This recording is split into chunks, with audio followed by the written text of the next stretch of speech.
This week on the Orange Box podcast, we talk about Sony owning Elden Ring, Sega following Xbox's lead, the potential Oblivion remake, and more. All of this tonight, but first, on to that beautiful bean intro.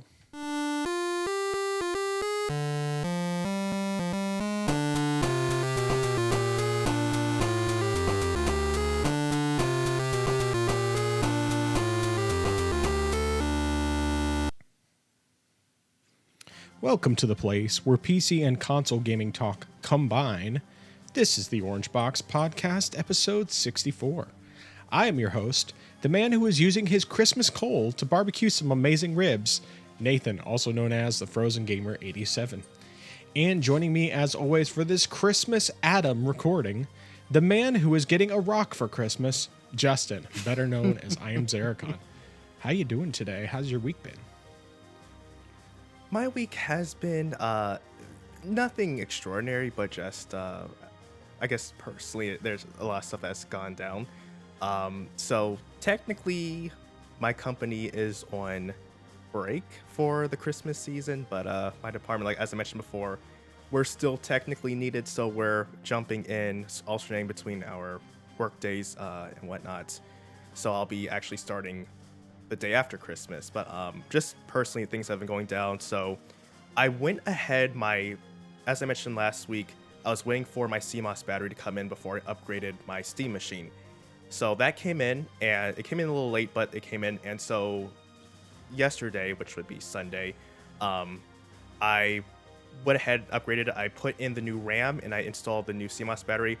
One thing I'll say is that it wasn't completely cut and dry as to how you disassemble part of the Steam machine. I actually had to go through a couple different tutorial videos, and also I had to find eventually the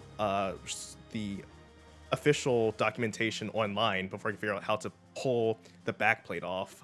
That wasn't really too explanatory, but once I was able to get that apart, I was able to install it fairly easily, and everything seemed to work out well.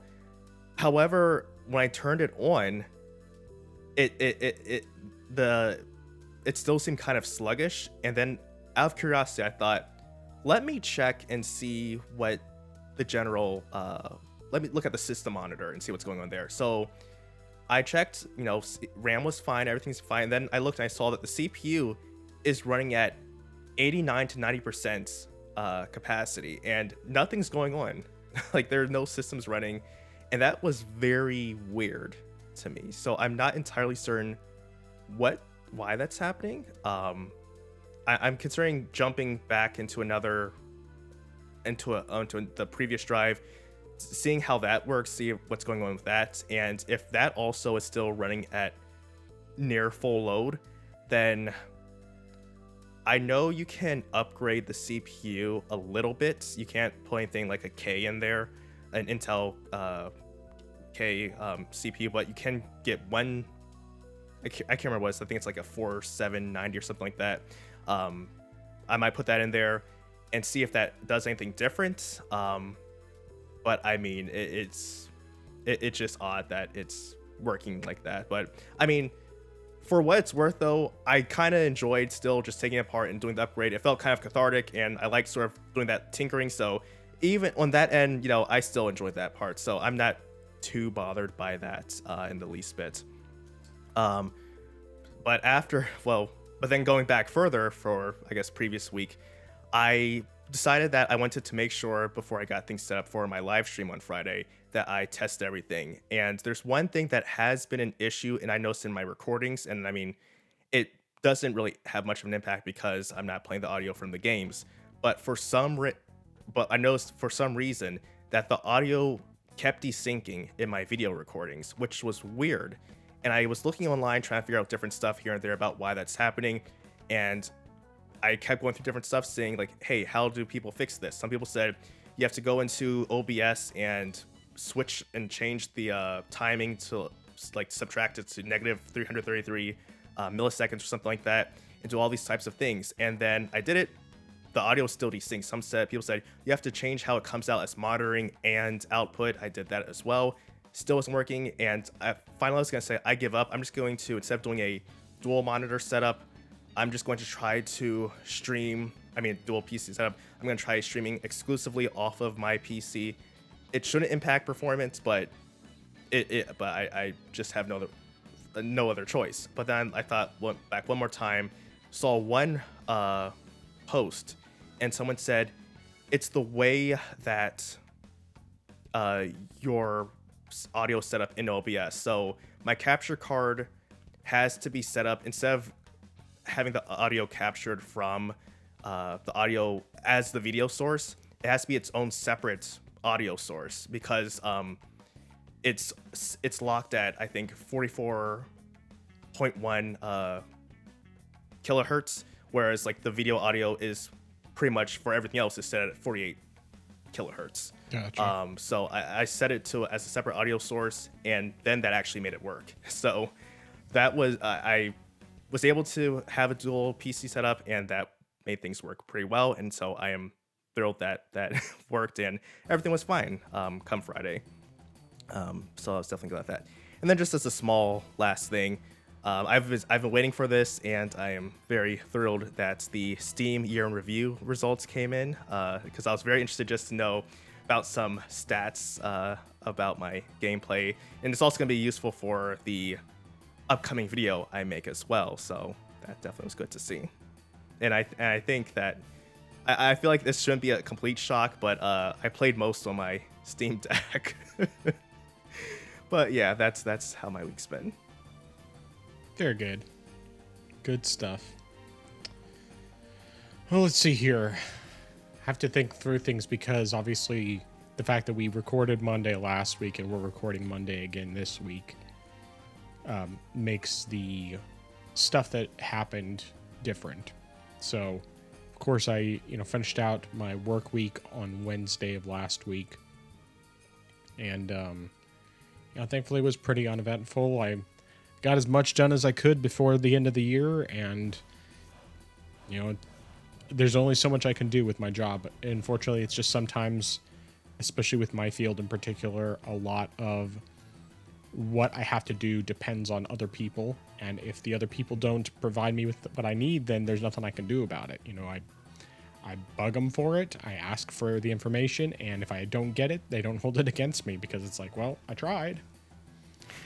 I tried repeatedly. I tried for months, in some cases more than a year, and still didn't get the information I requested. So it is what it is. But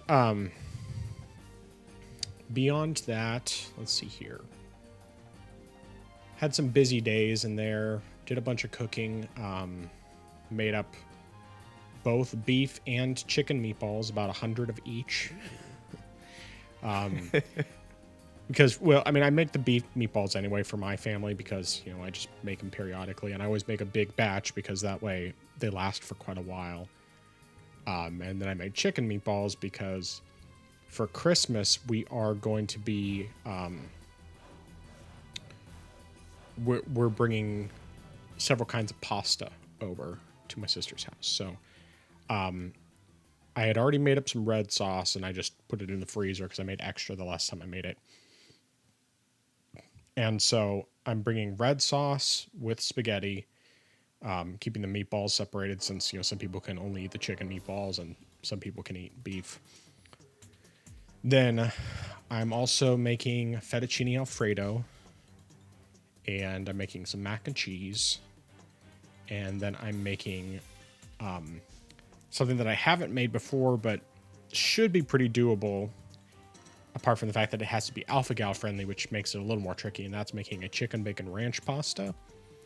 But it can't be true ranch, because true ranch has dairy in it, and so this doesn't have dairy, but there's plant cream, which is like a plant equivalent of regular cream, made with stuff that I would never eat otherwise. But yeah, anyway, so I'm gonna make that with the plant cream and just like the kind of seasonings you would put in ranch, and then turkey bacon and like some tomatoes and stuff, and some chicken. Should be good. So yeah, I'm making all four of those kinds of pasta. I've already done a lot of the work ahead. Basically, I just have to cook the pasta on Christmas Day. And when I cook the pasta, I'll use, well, tomorrow I will make the bases for all the sauces. And then since I add pasta water in order to thin them out, when I cook the pasta, I can use the pasta water to thin the sauces out appropriately, and thus, make the sauces the appropriate thinness, and then, adjust seasoning as needed to make them taste better. So, but yeah, so I had made up all that stuff. I had people over for dinner last Friday, and dinner and a movie. My brothers-in-law and their boys, as well as a couple other single guys I know around here who go to my church. And yeah, I made refried beans, some chicken taco meat with chicken that I'd ground up myself, and then carne asada, which I had sliced the meat myself with a meat slicer. It's not true carne asada technically, because for one, it's a recipe from Sam the Cooking Guy, as many of my inspiration comes from in the first place, but also because instead of using like flank steak, which is what they typically use for carne asada, I used chuck roast. Slice that up super thin with meat slicer. So, but yeah, everything came out great. And what else? Been getting in some gaming, spending time with family. My daughter is absolutely ready to play video games now. So she's getting a 2DS for Christmas that we bought her several years. Well, it hasn't been several years, but it's been like probably at least 2 years since we bought it for her. And it's just been sitting in my drawer waiting for the time she'd be ready for it. Because before we wouldn't give it to her because she was...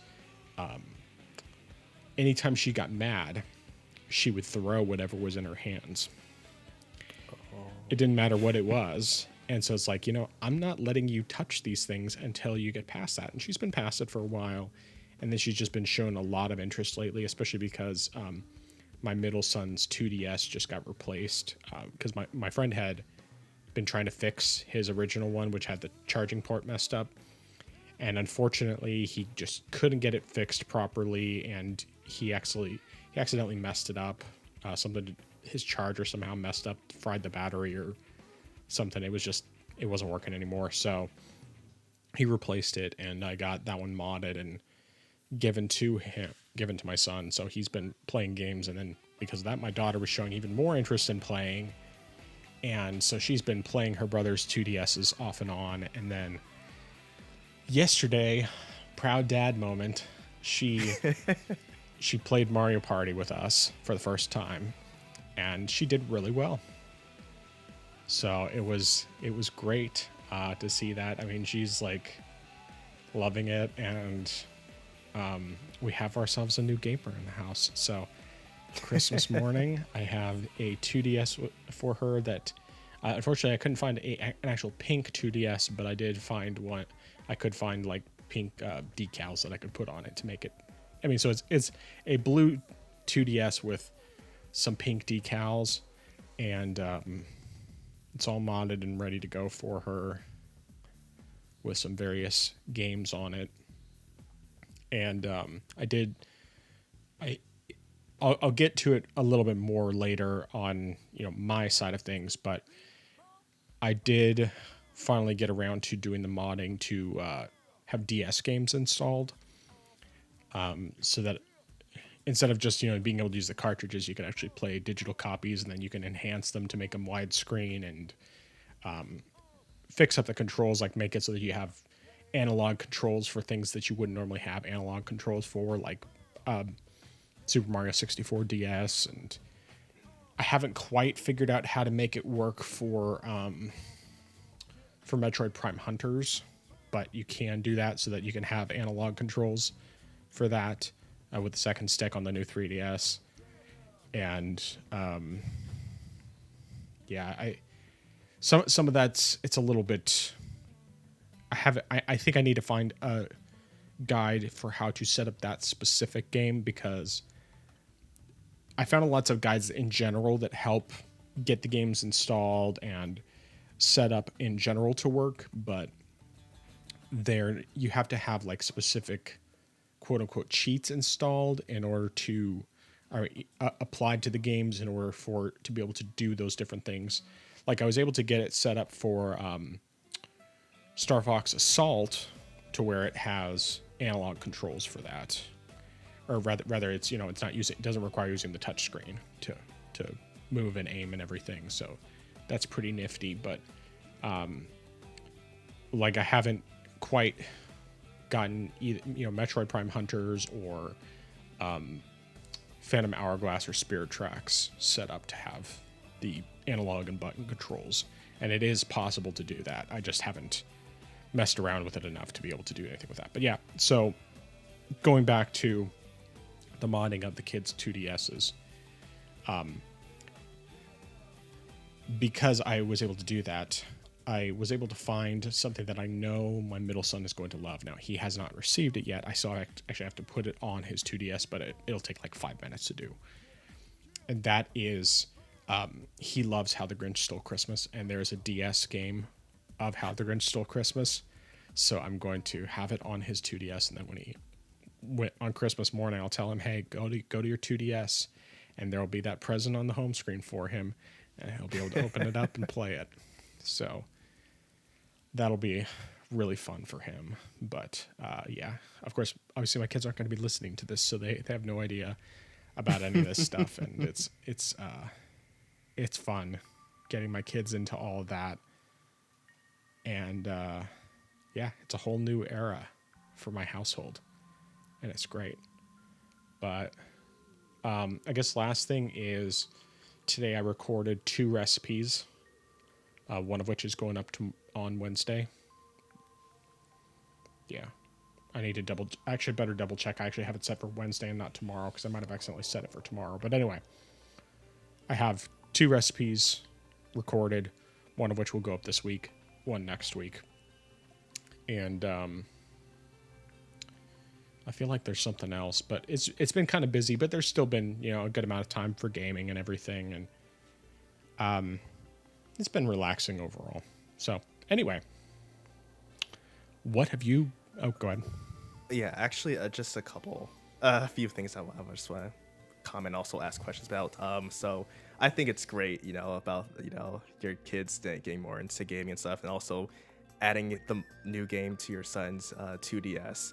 And I really think that it's incredible I didn't know that you could mod the DS or the 3DS to have the right stick controls for the DS game. So I think that's pretty cool, and it's something I'll look into myself at some point, because I would be very interested in playing Prime Hunters with the right stick, because that would be great. Much better than using the face buttons. I'll definitely say for certain. And then going back further to your cooking stuff, first thing that popped in my head when you mentioned about the carne asada not being true authentic, I said, well, it might not be authentic, but it is delicious, I'm certain. Yeah, it is. And with the chicken bacon ranch recipe, is that something you would consider? Because I was looking just to make sure you hadn't already done it. Is that something you consider doing as a future recipe? Because that sounds very delicious. Probably, I must say. But the main thing is, because I'm going to be faking it, I didn't want to do it for this time. Plus, also because I don't know what all I have to do tomorrow. It's hard for me to say for sure if I would even have time to put all that together. Plus, I'm separating things. I'm doing some of the stuff tomorrow, like putting together the base of the sauce with, or as much of it as I can ahead of time, and then Christmas I'm basically just tossing in the pasta. And if I have to, I'll add the additional liquid and seasonings in order to get it just right. But that's part of the reason I'm not planning to do it. Plus, also, if I was going to do it for the channel, I would not do the AlphaGal friendly version, probably, because unless it just comes out really good and I just want to get an AlphaGal recipe out there, then I don't know. I mean, because I'm sure that I know that there are other people who have it, that if they looked that up, they would potentially be really interested in it, but I also don't want my channel to be like, oh, this is an Alpha Gal channel, because it's like, it's not. It's really not. Not at all. So it's kind of one of those things where I'm not really sure about it, but I definitely, if I can figure out roughly what I would do with everything, I probably would do something like that in the future. Okay. I just want to make sure that it's actually good before I go putting it up there. I mean, the one thing I did do that I wasn't 100% sure it'd be good, but at the same time, I basically knew it would be good was I had mentioned before how I wanted to do a burger that was inspired by Gabe Patillo, because he had talked about the kind of burger that he really liked, and his nickname was the Chubby Ninja. So it's going to be the Chubby Ninja Smash Burger, and that's one of the ones I just filmed along with a recipe that's one of my dad's recipes. And so the Chubby Ninja Smash Burger that I made today, it has a garlic aioli, and then 2 smash burgers, quarter pound each. One with cheddar cheese, the other with Swiss cheese, and then it has some of the homemade bacon. Actually, the bacon comes before the burgers. So you got the garlic aioli, homemade bacon, the double smash burgers, and then a fried egg, and then more aioli, and it's all on a pretzel bun. So it was really, really good. We had that for dinner tonight, and it was really, really good. Like, really, really good. But anyway, so yeah, that was something that I didn't know for sure if it would be good, but at the same time, I pretty much knew it would be good because everything on it was going to be good. It's like it's hard to make that go wrong. Basically, I think the only way it could actually go wrong is if like the beef was rotten or something, but it definitely wasn't. So, yeah. Anyway. Okay. That's all I had to say. Just had to ask those questions. All right, sounds good. All right, give it to me. What have you been playing this past week? All right. Well, actually, I'll just knock out the lighter stuff before I get into the main thing. So I went back and restarted Dark Souls 3. And I must admit that I'm definitely quite a bit rusty with the game. I think especially because after playing Kingdom Hearts, some stuff that I'm used to control-wise, like locking onto enemies and also dodging, is quite different. But I mean, the core mechanics I can sort of remembered. And so I haven't gotten too far into the game. In fact, I've only gone back into the wall of Lothric, the high wall of Lothric. And in fact, Udic Skundr, I actually died to him the first time because I still was trying to remember or get the controls down right. And also, I feel like I was a little too on edge about not knowing for second phase how close you can be to him before his monstrous arm hits you or something like that. Yeah. So it messed me up the first time. Second time I was able to get him.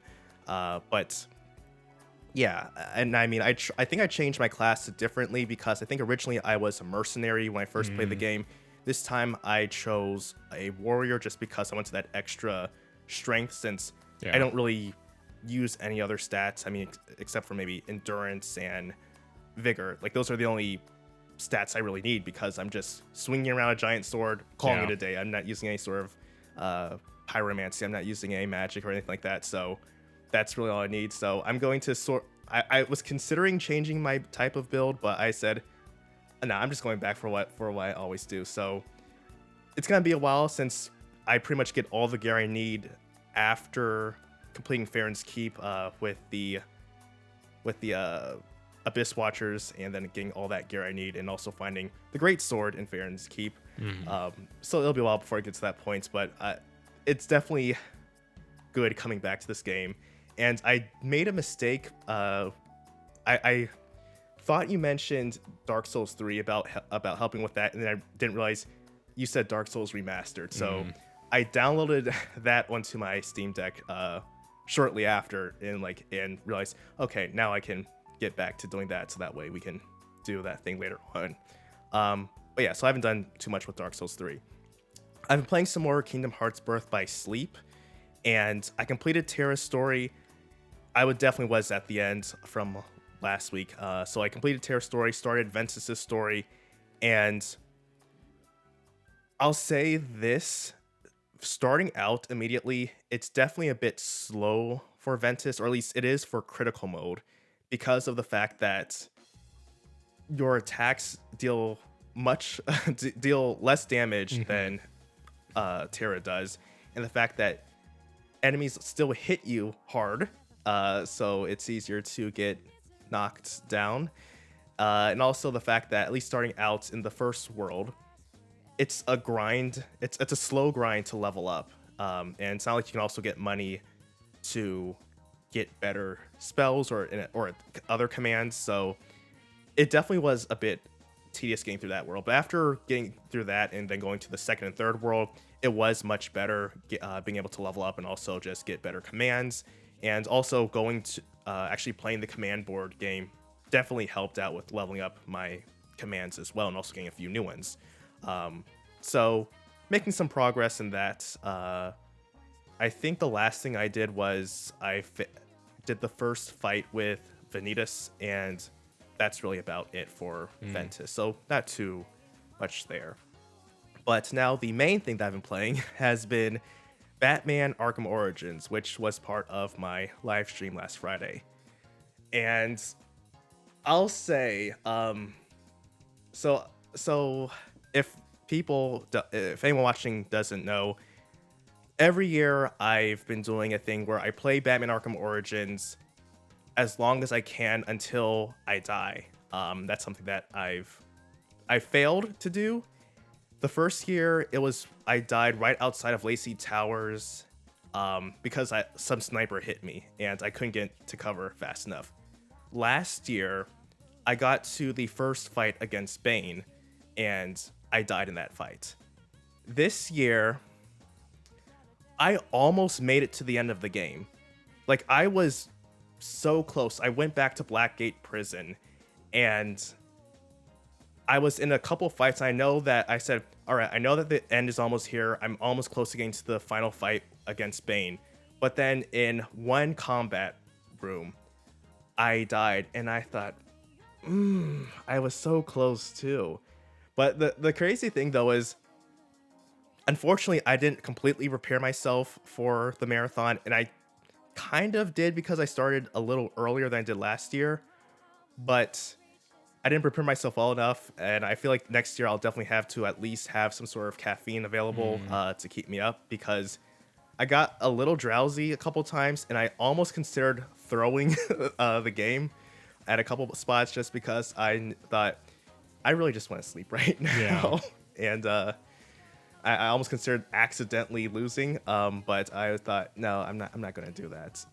But I kept pressing on, and there were a couple times, though, I think, and especially in a few of the stealth sections where I almost actually did die from getting shot, and I managed to get by, and I thought, well, that was definitely a close one. But yeah, it definitely was great overall. Oh, and one thing which I was not expecting, actually two things I was not expecting. One, and this is something that has always happened to me on PC, is that during the Killer Croc fight at the beginning of the game, there has always been some glitch that's happened. On Windows, the audio would always cut out for the fight after about 30 seconds when the fight starts. When I played it on Linux, or at least when I played it on my Steam Deck, there were graphical glitches going on during the fight. This year, nothing happened at all. Like, this is the first time ever that I have gone through that fight with no sort of glitch whatsoever. And I was so surprised. In fact, I was waiting the entire time. And it, in fact, almost cost me the fight a few times because I was just expecting something to happen. I wasn't paying attention to the game, actually. But it actually went well. And I thought, that's different. I don't know what I did differently, but it was interesting. But then just another thing that I thought was interesting was, oddly enough, Warner Brothers did not send any sort of copyright claim on the video because they normally have done that for the music. And in fact, I got copyright claims within minutes of the stream even starting, and so I Yeah. thought, that's definitely weird. I mean, I'm not monetizing or anything, but I just thought that was interesting there. But Arkham Origins, though, as a whole, there are criticisms that I do have with the game that I can agree with. But I think it's definitely a game that gets a little too much hate because I think it is overall a solid game. Yeah. Yeah, I mean, I'm not 100%. I feel like the story could have been better, especially if it was stuck to what it originally was supposed to be. And I do agree that there are some glitches within the game, especially depending on what platform you're playing. And I mean, even on console, when I played it, there were some issues on the Wii U version. But I think as a whole, it's still a good game. It's still a good Arkham game. And I really love the Christmas Eve setting of the game. Yeah. It's a Christmas game, you know. People say, "Is this a Christmas movie?" Well, this is a Christmas game. So it's just a good game, and I feel like it's overlooked so many times. But yeah, that's it's a great game. Play it. But that's all that I have to say. Yeah. The last time I played through Arkham Origins was when I actually did all of the Batman games back to back. It was right after my dad died, actually. And I remember like when I played Arkham Origins that time, that was the first time I had played it on PC, because before that I had only played it on Wii U. And I just remember, like, even on a regular standard HDD, the game, it's like the fast travel was like 20 seconds, whereas on the Wii U it was like 2 minutes for the fast travel each time. And of course, obviously it looked way better and ran way better all across the board, but I just remember that. And the other thing I really remember about it was that I actually felt like I enjoyed it a lot more story-wise after finishing Arkham City. I mean, playing it right after, because the fact that, Arkham City, spoiler alert for a game that came out 12 years ago or whatever it was, Arkham City, Joker dies at the very end. And then Arkham Origins kind of feels like it's an appropriate flashback to when Bruce first meets the Joker, and just kind of seeing, the origin of that relationship, and like how significant it was going back that far and everything. I don't know. I just thought it was really, really cool story wise. And then of course, cap it all off with Arkham Knight. But anyway, yeah, good stuff. Definitely. And of course, you getting back into Dark Souls 3. I just was like, I smiled when I saw that you sent me that gameplay. It's like, all right, cool. All right, so in terms of what I've been playing, all right, so of course, Dark Souls Remastered I am playing still, and I'm trying to think. Okay, so last week I think the last boss I had beaten was probably the Gargoyles. Since then I have done Quelaag and sometimes it's hard to remember all the bosses I've done. So I did Quelaag. I did the Sen's Fortress. Did Honor Londo. And and I went back and took care of the Stray Demon. I think that's it as far as the number of bosses that I've beaten. So let me just kind of give a little more specificity of what I've done.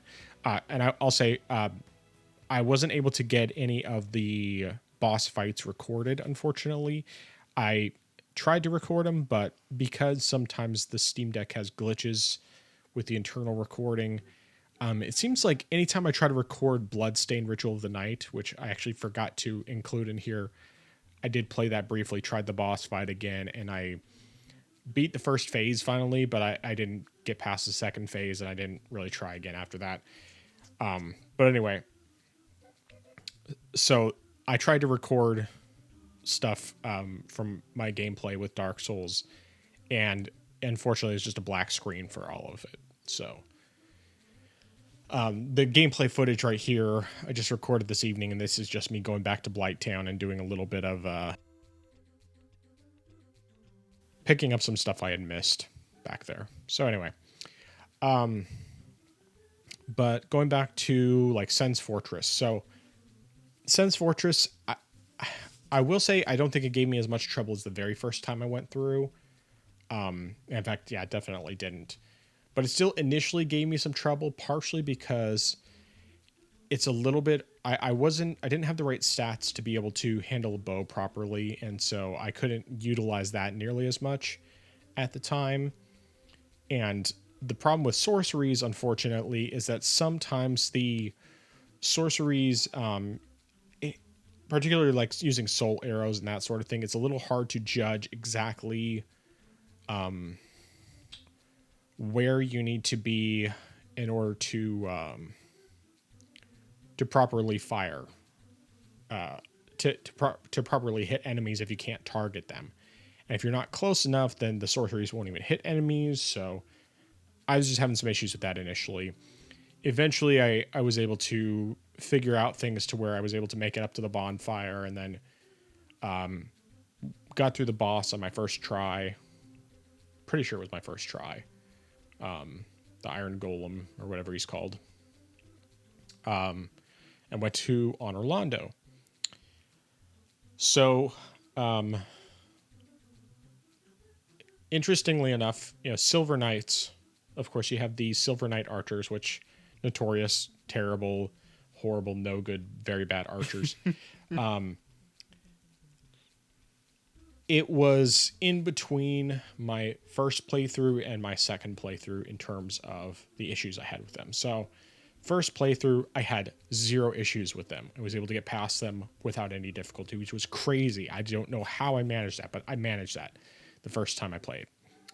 The second time I played through, I had a million issues with them, and it wasn't until I finally used poison arrows on them that I was able to get past them and then move forward.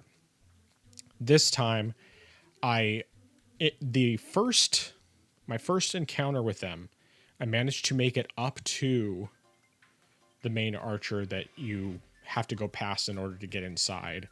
And I got up to him, and he was actually, like I was doing a decent job, like keeping him from hitting me, because initially he was just kind of standing there trying to fire at me, but the angle was just so to where I could fire off sorceries at him, and I got him like most of the way down.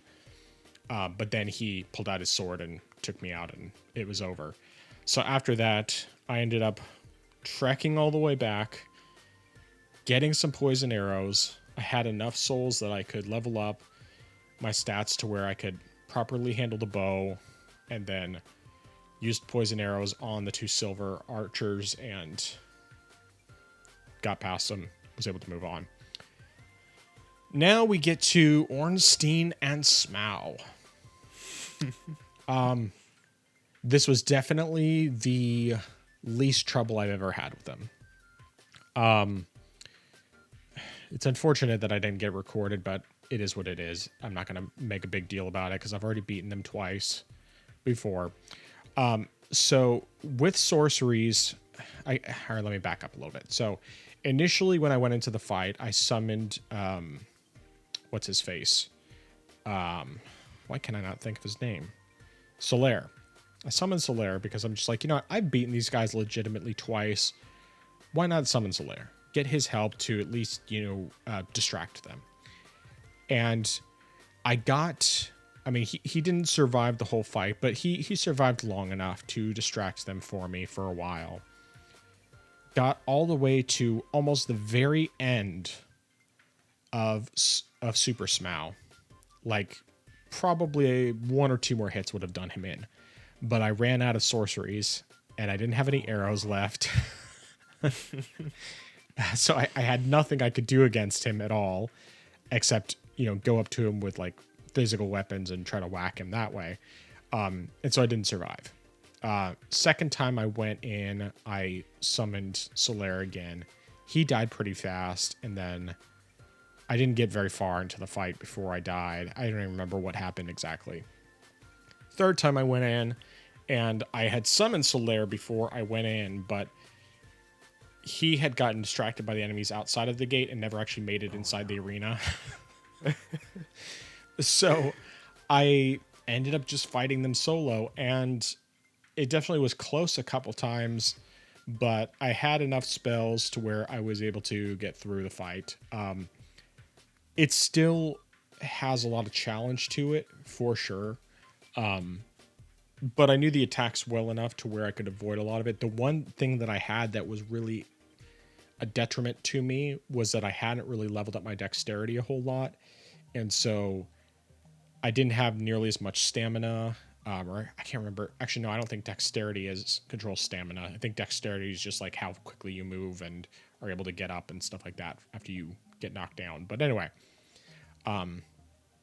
basically, I had a little more issues. And granted, I wasn't going in with just the loincloth like I have previously when going into that fight. And so yeah, I mean, I had a little more difficulty, but it still was like, I mean, it was only my third try. It's possible it was my fourth, but I'm pretty sure it was just my third. So it was definitely the easiest time I've had. I mean, sorceries in general, as long as you can actually hit them, then they're pretty effective. And I think I was probably around like level 40 or something when I went in, so it wasn't too bad. Oh, I did beat Pinwheel as well. I think that was actually the last. No, I beat Pinwheel before I went and fought the Stray Demon. So anyway, finished up on Orlando, which of course I made a priority because of the fact that it gave me the ability to warp. That is probably the one thing that I like more about Dark Souls 3 above anything else, is the fact that you can warp from the very beginning. But anyway, so I got the ability to warp, moved forward, went and fought Pinwheel. Thankfully, it didn't take me super long to get through, especially because I made sure to downgrade the cursed, or is that what it's called?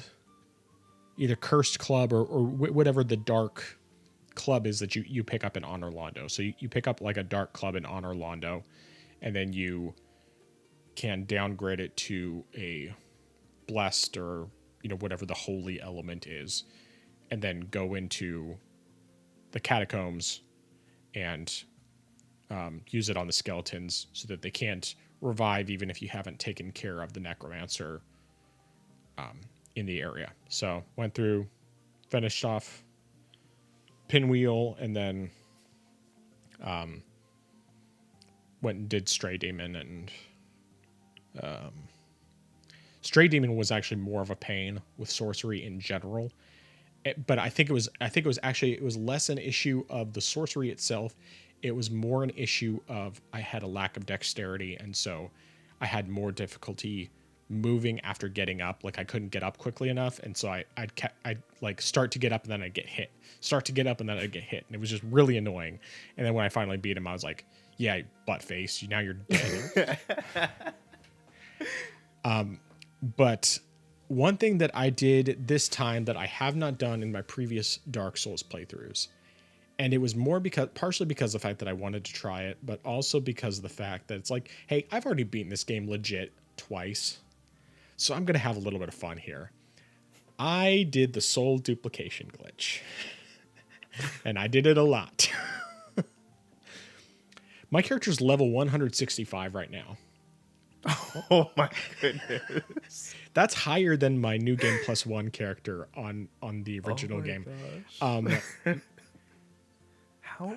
Like the one thing that I really failed to do that I'm going to have to do with another soul duplication thing is I failed to level up things like dexterity and whatever the stat is that increases your stamina and equip load. I'm definitely going to take full advantage of those. I'm going to make myself so incredibly overpowered that it's just going to be a blast. And it's all because it's kind of fun. And I mean, it doesn't necessarily make the game easy per se, but at the same time, it really does. And so I mean, like, I can still die without question, but I have a whole lot more health to work with is the big thing. And my, I can't remember if it's called intellect or intelligence. Intelligence in this game is ridiculously high. My strength is really high. Not as high as it was in my other game, but high enough that I could, one-hand Zweihander if I want to. I did briefly, and it did do quite a bit of damage, though of course it wasn't upgraded at all. So if I actually had it upgraded, it would be ridiculous on how strong it would be. But I can, sometimes do, like, I think when I was fighting the Stray Demon, because I did some of the leveling up before I fought Stray Demon, I was doing, like, I think with one of my spells I was doing around 600 or 700 damage for a single hit. But yeah, anyway, so yeah, I just did a little bit of that, and I think the next thing on the docket with that is probably going to be I'm trying to think of what I have. Probably going to be New Londo Ruins, so I can go fight the Four Kings, especially because I still have the achievement from there that didn't pop for me in my first playthrough like it was supposed to. So hopefully that will make that achievement pop. And then at some point, whenever you're able to do summoning thing, then I'll want to get my Moonlight Greatsword and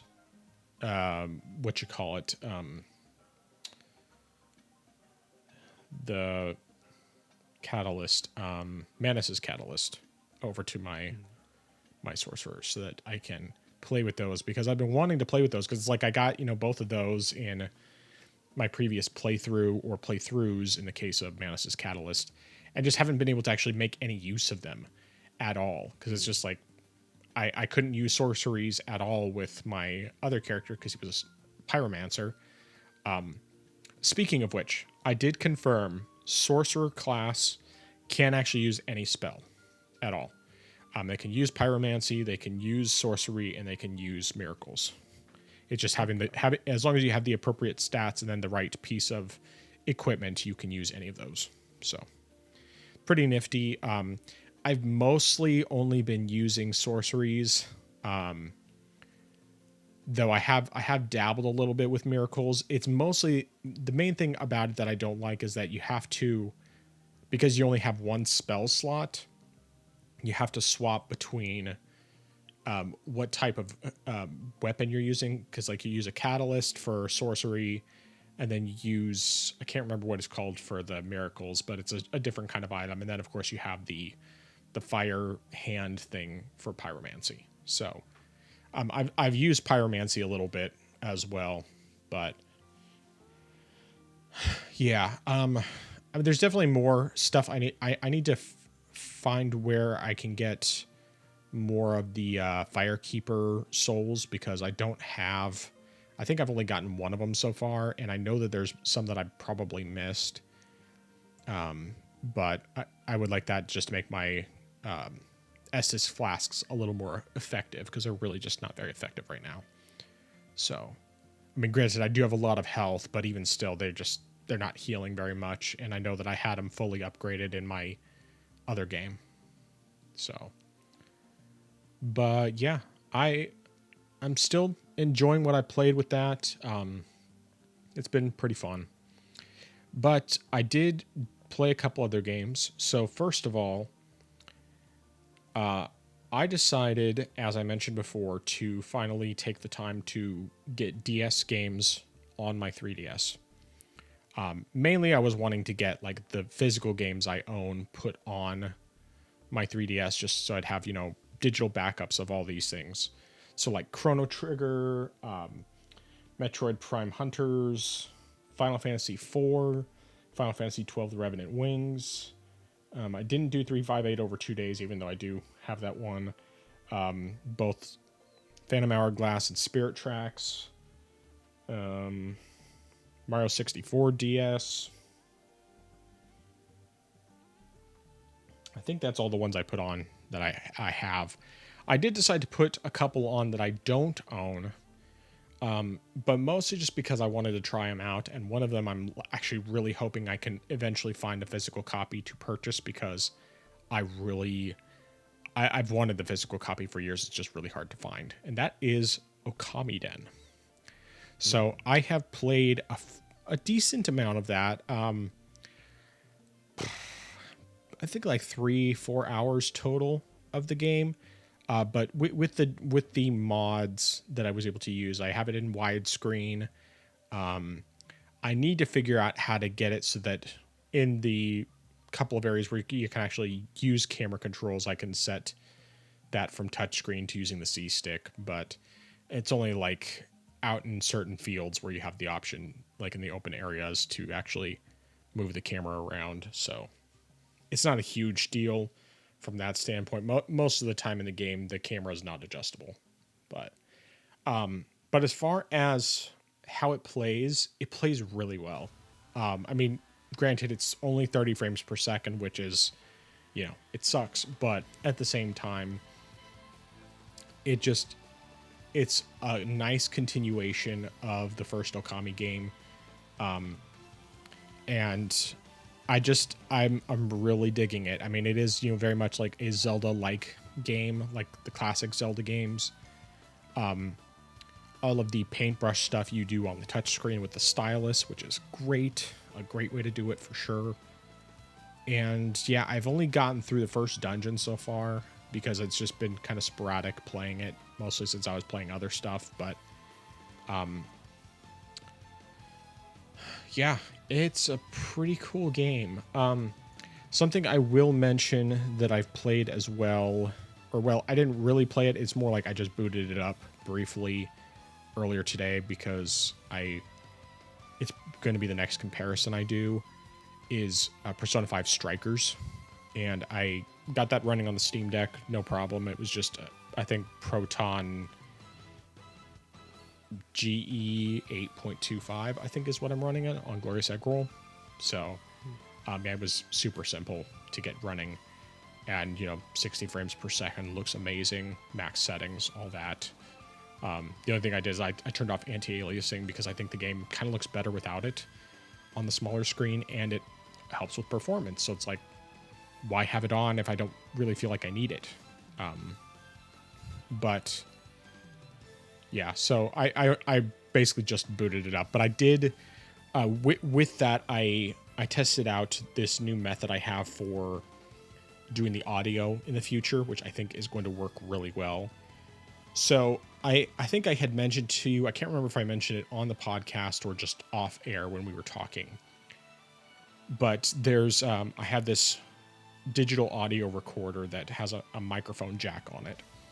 So I thought, okay, well, I can use that, and then I can record the audio directly from my system to this audio recorder. So that way I can have super clean audio. I don't have to worry about any background noise from the kids or anything else. It's just direct audio from the game. And initially I was trying to figure out, okay, well, how can I make sure that it's synced up properly without just having to do the best I can, fake it as best as I can. And I've realized, what I could do, and I tested this out earlier today, is if I initially record, like the sound of starting up the game with my phone, then I stop the recording, and then I cancel out the booting up on the Steam Deck. And, same thing on the Switch.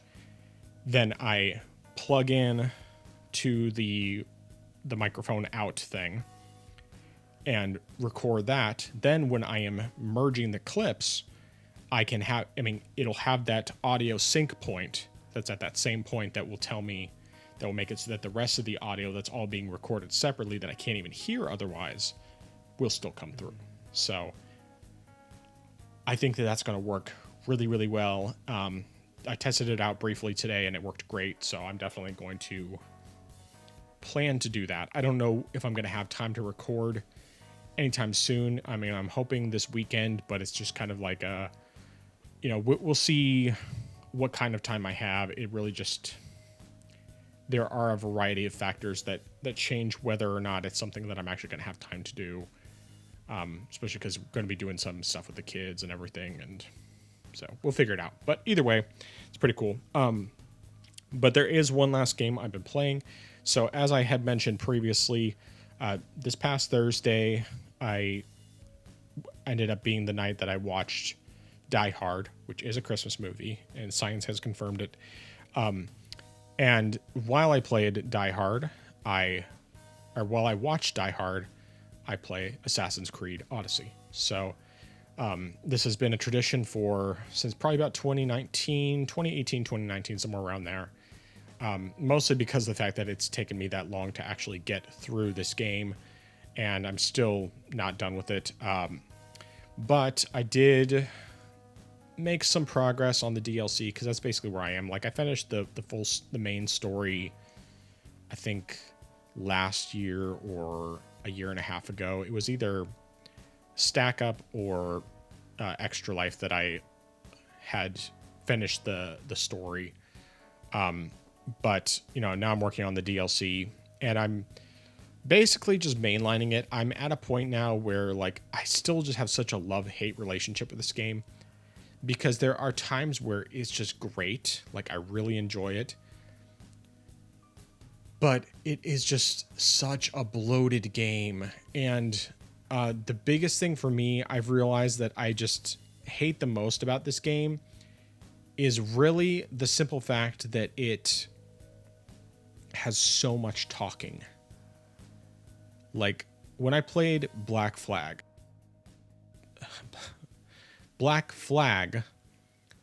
was a masterpiece, in my opinion. Like, it had a great balance of a good-sized open world with plenty of variety of stuff to do.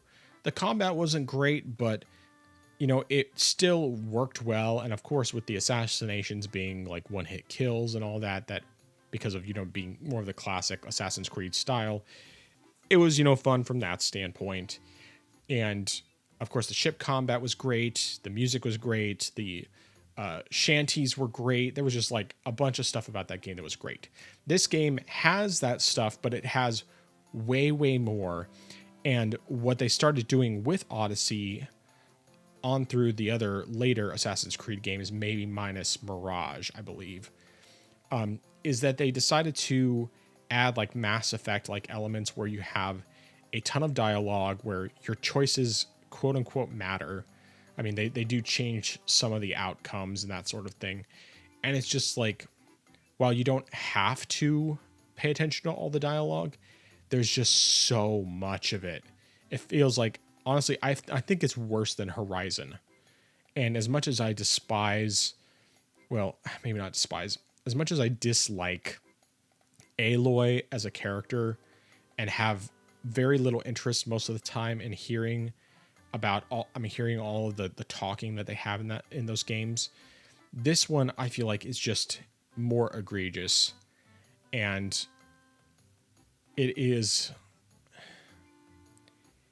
ruined it for me, because like up through Assassin's Creed Origins, which was the first of this type of, more open Assassin's Creed game, you still had just a baseline story. There was no like making choices. There was no dialogue trees. There was none of that stuff. It was just very simple. They had a story they wanted to tell, and you went through that story. There was plenty of side content, but it was not overwhelmingly high amounts. They had actual checklists, so it's like you could know when you completed an area, or what you had to do to complete an area, whereas this one, it doesn't have anything like that. Like, you can't 100% complete an area, at least as far as I can tell. Or at least if you can, there's no like easy way to tell that.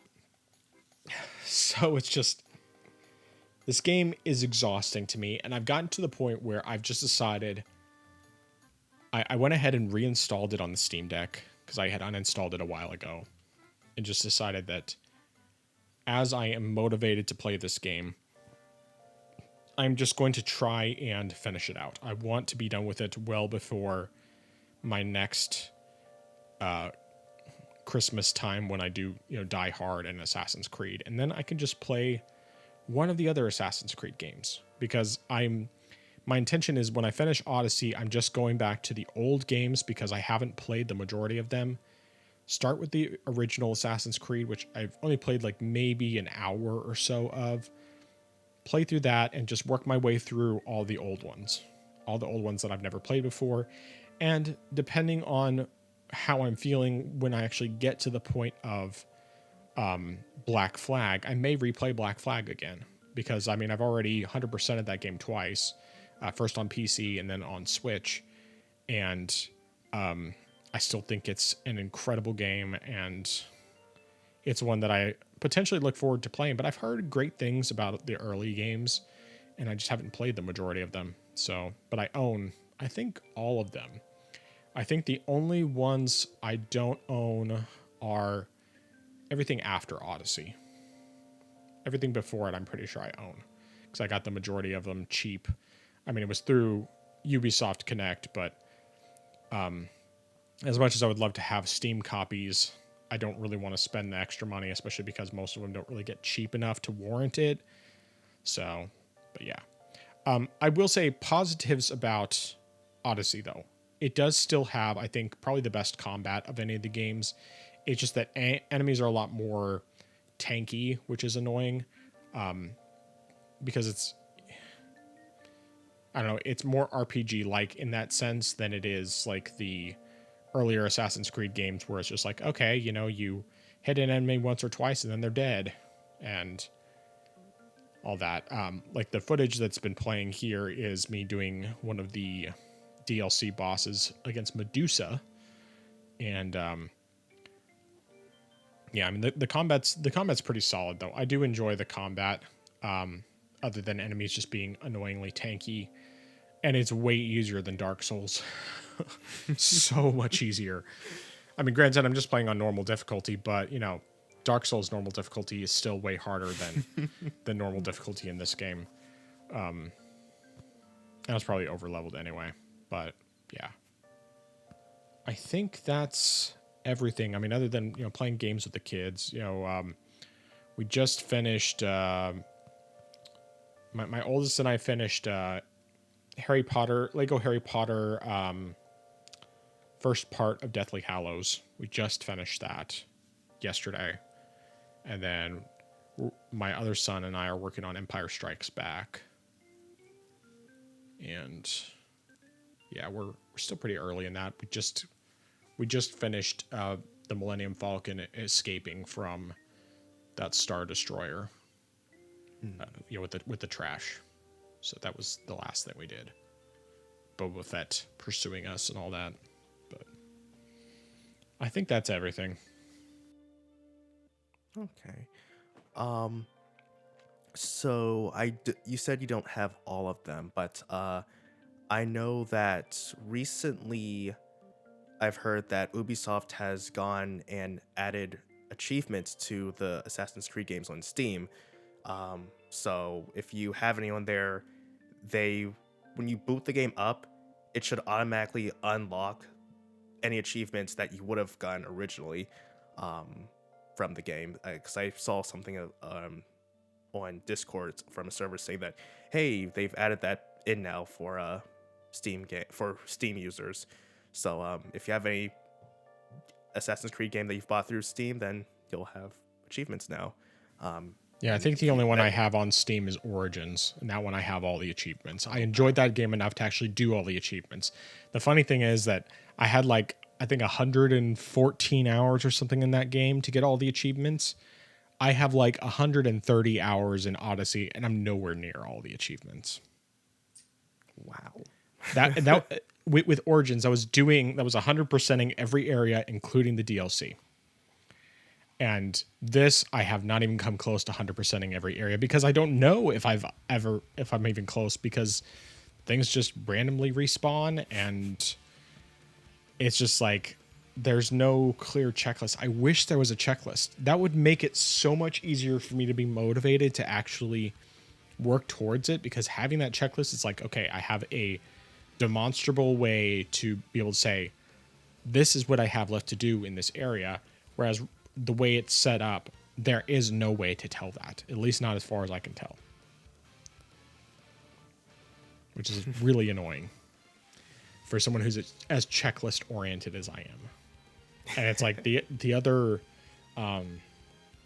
Ubisoft games before that, they all had the checklist thing. But this game, I mean, at least with this game and probably a couple of earlier ones, definitely later ones, they just completely got rid of the checklist thing. And it's like, you know, the checklist was helpful and it actually gave me motivation to move forward. Whereas now I'm like, I'm not motivated to move forward because I have no idea where the end is.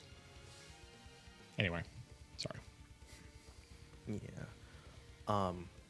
Going back to Dark Souls, what is this Souls glitch you mentioned? This duplicate Souls glitch? Okay, so I'm pretty sure it only works in Dark Souls Remastered. I can send you the video to do it, of course, but it's slightly different on PC compared to doing it on console. Because PC, we have additional menu options that make it not work exactly the same. So you go to your arrows menu, and then, I mean, you just go with whatever arrow you have the most of. Wood arrows are the cheapest. You can, I mean, they're like 5 souls a piece. And you select the arrow. So if you have 999 of the wood arrows, you select it and you select drop, and then you go to your maximum amount and then you hit cancel. Then you press right button over to the options menu. And then you go down to the brightness setting, and then you quickly press A, and I think I'm mixing up my buttons. You like quickly press A and then left button at the same time.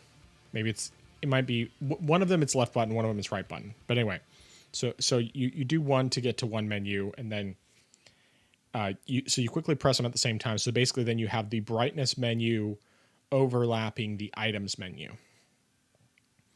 So you can see both at the same time. Oh, I forgot to mention before that, you have to move the souls, whatever souls you want to duplicate, or you can do this also with humanity, to the second slot from the top. Okay, that's the only way that you can make this work. So, and then what you do is, if you manage to do this, if you fail to do it, you just have to go back to the options menu and try again until you get it. And then you just, with the brightness screen up, you hit OK. And then it, if you've done it correctly, then the way it'll work is it will be selecting the item in your second slot, and then it will select use. And then you can select that same quantity that you have for the arrows of that item to use. So if you have like a single one of this special, one of the large soul of a brave soldier or something like that, then you can use 999 of them. Now, the difference with PC is you have to actually be able to have a mouse connected at the same time, because you have to have the cursor over a specific spot. So like when you're selecting that, before you hit OK on the brightness menu, you have to use your mouse to mouse over the specific thing that it would be using item for that particular item. And then, so like you mouse over the item menu, and then you make sure that you basically have the mouse hovering over the use item. And then, so that way it actually is lining up with the OK and the use item thing are being pressed at the same time. So then when you press A, then it'll do the thing and let you use 999 of them. Okay. So it's that's like I said, I can send you a video on how to do it, and then I found out from a comment that someone made that the PC version you have to do the mouse thing because you have an additional menu option in there that you don't have in the console version. So, but yeah, it works. And there was one time I got like 4 million some odd souls in one go. It was ridiculous. And it's like, I'm glad I never did that on my first playthrough or even my second playthrough, but this is my third playthrough. I think I can manage it. And I definitely, if I go back to New Game Plus 2, which I probably would, I will abuse this. I will make myself as close to max level as I can, and I will just mop the floor with everything and make sure that I get all of the remaining spells and so on. I need to find out though if there's a way to duplicate like items and stuff in general, particularly some of the resources, because that would make it so that it's easier to get some of those achievements that just require a ton of grinding, especially because there's some of them where you literally have to do many playthroughs in order to get enough of an item in order to fully upgrade something. Yeah. But yeah, that'd be very useful. I mean, I don't want to abuse that one as much unless it's just like, okay, the only way I'm going to be able to do this is doing multiple playthroughs that I don't really want to do. But yeah. And what is the requirement for summoning, by the way? I think you just have to get to finding Solaire outside of the Undead Chapel. Okay. All right, then yeah. Or then well, it's after you beat the Taurus demon. Okay, then yeah, I'm Taurus definitely Taurus demon. Okay. Then yeah, I can whenever we both have a availability, then we can definitely go ahead and do that. Do the exchange then, so that would definitely work. Sweet, sounds good. Yeah, we'll figure out some time to do it. Yeah. Cool. All right, anything else? No, sir. Well, let's get into the news. So we got a few things to talk about here. First of all, is that Lego Horizon Adventures may be coming to Xbox. Now, we don't have any confirmation, of course, any official confirmation, but Insider Gaming is reporting this rumor based on an Arab media outlet called Just Play It. Their sources have said that Lego Horizon Adventures will be coming to Xbox in the coming months. The outlet did not give a specific date. They said it's likely to come in the first months of 2025 at most, and even went as far as to speculate that it could be sooner. The move comes as the console exclusivity strategy between platforms has shifted in the past few years. PlayStation has seen tremendous success in bringing some of its titles to PC, whereas Xbox has decided to bring the majority of its exclusives, I can't talk, over to PlayStation. And so, yeah, none of this is confirmed, but what are your thoughts? So I think this is very likely. Personally, I feel like this is something that should have been available from the get-go, but I think it's just Sony's thing. Just trying to say.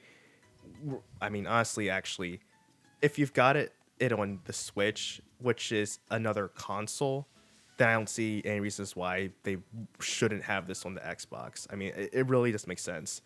But for whatever reason, Sony decided to delay it for whatever reason. But I kind of feel like maybe they're possibly regretting it to a degree, because I don't know exactly. I haven't done too much digging into this because it doesn't really matter to me.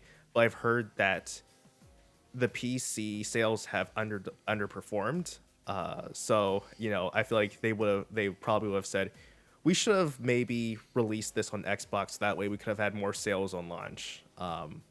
But it is what it is on that end. So I do believe this will happen. I don't know how soon this could happen, but I do believe that this will be coming to Xbox eventually. I haven't bought it yet on PC, but that's partially because I'm just waiting for it to be a little cheaper. And granted, I mean, I have quite a few Lego games that I haven't even touched yet, or even finished for that matter.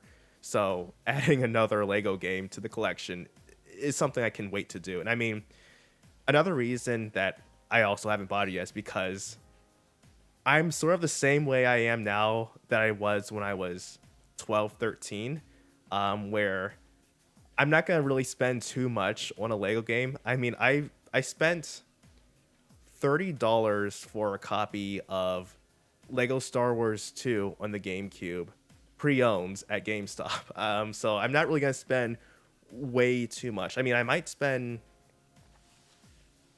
$40 for Lego Horizon, but that's gonna be at most I'm gonna spend. And I mean, it's even I think it might be on sale. I think, but at most it's what $50 now. So I'm just still gonna wait for a very good sale on that end. But I mean, yeah, I all in all though, I do believe that this will be coming to Xbox. I have no reason to doubt it coming. I mean, because Sony, while they haven't been as as open as Microsoft has been, I do believe they definitely are in the state of mind to want to port games over to other consoles because they see there's money to be made here, especially if these games are expensive and they want to really get back their money. They really want to get that return on capital. So I definitely do think that this is coming. It's just a matter of when. Yeah, I agree. I think that it is very likely that this is coming over. I mean, especially because, as you said, it's already on Switch and PC. There's really no reason why they shouldn't bring it over to Xbox. Other than, obviously there's going to be a whole lot of salt when it happens, but there's also going to be a lot of goalposts moving. I mean, that's just the way it goes. I would not be surprised if in this next year we see not only Lego Horizon Adventures coming over, but probably Helldivers 2 could very easily come over. I mean, I don't think PlayStation is going to be putting their big first-party games on Xbox. At least not unless Xbox does, opens opens to having Steam on their Xbox, in which case they wouldn't really have a say in the matter necessarily unless they specifically blocked it. But yeah, I think that this is very likely, and I think that it's a smart decision for them to do that. I mean, of course, I will enjoy the salt if there's salt from it. But even so, I mean, the reality is, if the game is good, why wouldn't you want more people to experience it other than, because they didn't buy your plastic box? This is a game I still would like to get. I'm just waiting for a sale because, well, for one, I know that I'm going to want to do comparison with it. For sure. So I'm waiting for a good discount both on PC and Switch, especially for the physical version on Switch. And I know that it's something that my kids will like playing as well. In fact, I think realistically this would be a perfect game to play with my daughter. Might actually have to convince me to buy it a little sooner, but I could still wait for now because as it is, she's just about to get her 2DS and she's going to be enjoying a bunch of games on there. But yeah, this would be probably a perfect game to play with her because, of course, you have a female protagonist and my daughter loves playing as girls. I mean, of course, she's very much funny because of the fact that she loves girly stuff, but she also loves Bowser, loves Bowser. In fact, one of the games that I put on her 2DS is Bowser's Inside Story because even though it might be a little advanced for her at this moment, she's also someone who actually reads. I mean, my boys all read.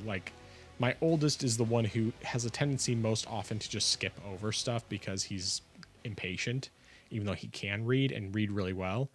And then my middle son will read everything because he's just obsessed with reading. And my daughter is very similar in that matter. I mean, when we were playing Mario Party yesterday, she was reading everything that they were saying. She was taking the time to read everything. It's the rest of us are just skipping over it because, especially for me, I can read it, instantly. But yeah, so I think that this Horizon game would be something my daughter would love to play, especially if she got to play as Aloy. And I mean, I definitely wouldn't let her play the actual Horizon games until she's much older and able to understand. If she wants to do it as a teenager, be all for it. And even when she's like maybe 10 or something. But I mean, she's just about to turn 6. You know, she's not ready for that kind of stuff yet. It's a little too complicated for her age. But anyway, so I hope that this is in fact coming to Xbox. That would be great for just for the game to do better. I mean, I think that this is a game where they're probably the biggest reason why it hasn't done super well yet is partially because of the fact that it just came out at not a great time, but also because of the fact that it's just most people don't really want to spend that much on a Lego game.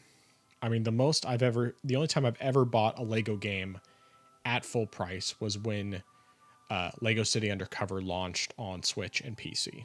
And actually, I think Switch I got it used. PC, I paid full price on it. But like the Wii U version, I got that one, or my wife got it for me for Christmas, and it was either used or it was discounted. So that's the only time I've ever paid full price for a Lego game. The rest of them, most of them I've gotten for like $3 to $5. And one or two I actually got for free. Like I think it was Lego The Hobbit I got for free through GOG. So or well, it was technically through Amazon Prime, but it was for GOG.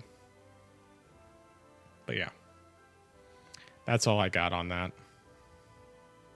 Same here. All right, you want to talk about this whole situation with Sony and Kadokawa? All right. So we've covered this the initial part before, where Sony was possibly rumored to buy out Kadokawa, and then sometime after that, it was announced that Kadokawa definitely was interested actually in being acquired by Sony. And part of this was because they were trying to prevent a takeover from, I can't remember what the company is. I think it's either a Korean or Chinese company. They were trying to prevent being bought out. So that was the reason why they wanted to be purchased by Sony, to prevent them from being bought out by one of the other companies. So something has happened. While Sony has not acquired Kadokawa, they have what they both agreed to what they've called a Forum Strategic Capital and Business Alliance, where Sony is acquiring 12,054,100 new Kadokawa shares for approximately 50 billion yen. And as a result, this is going to give Sony a 10% share of the company, which makes Sony effectively the largest shareholder of Kadokawa. And then let me see what else does it say here in this form, because that's essentially it. But I'm just checking through here to make sure there's nothing else that really needs to be said. But yeah, that's pretty much the gist of things. I have several things to state, but I will let you go ahead and start things off. Well, obviously Sony owns Elden Ring now. Elden Ring is a first-party game, as some fanboys have said, who don't understand how things actually work in real life. Either that or they just read the headline and didn't read the details. But that aside, I think that it is an interesting situation, and honestly, I don't really know exactly how this is going to go overall. Like, whether it's going to be something that actually has a real impact, or if it's just basically like this makes it so that Kadokawa can start making anime based on, or start like licensing out anime from Sony, or something to that effect. Based on Sony franchises is what I was trying to say. I mean, there's any number of things that could happen with this. Sony, of course, being the largest shareholder at 10% is significant, but I'm glad that it's 10% and not full ownership, because the full ownership had me a lot more concerned.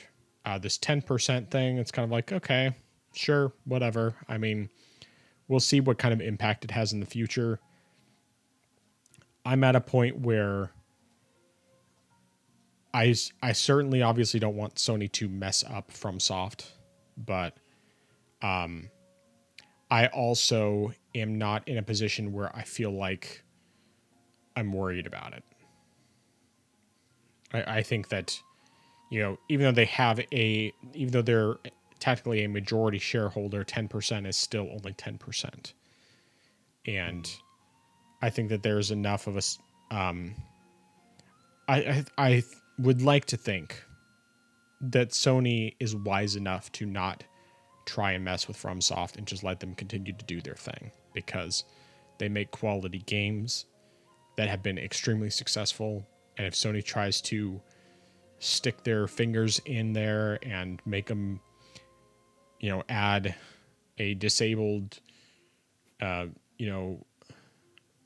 whatever, just like a random person with checking a bunch of boxes, I think FromSoft would just say, no, we're not doing that. And I mean, anyway, I don't know.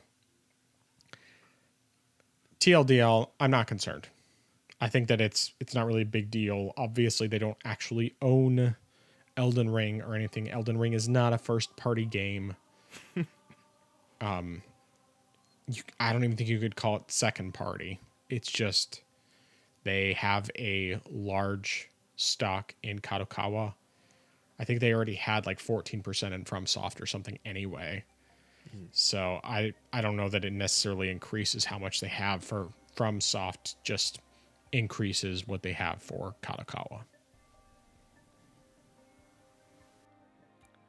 Yeah, yeah. It definitely is a better situation than we originally thought it would have been. And I couldn't confirm this, but I thought heard a few things about originally Kadokawa wanted Sony to buy them outright, but Sony only wanted to purchase the entertainment division, and that's why there was some disagreement about what was going to happen until they decided, okay, you can just buy up to 10% of the company, and you can that way we're safe, and you can still have some of the company. So I like that aspect. That's sort of a good compromise, I'd say.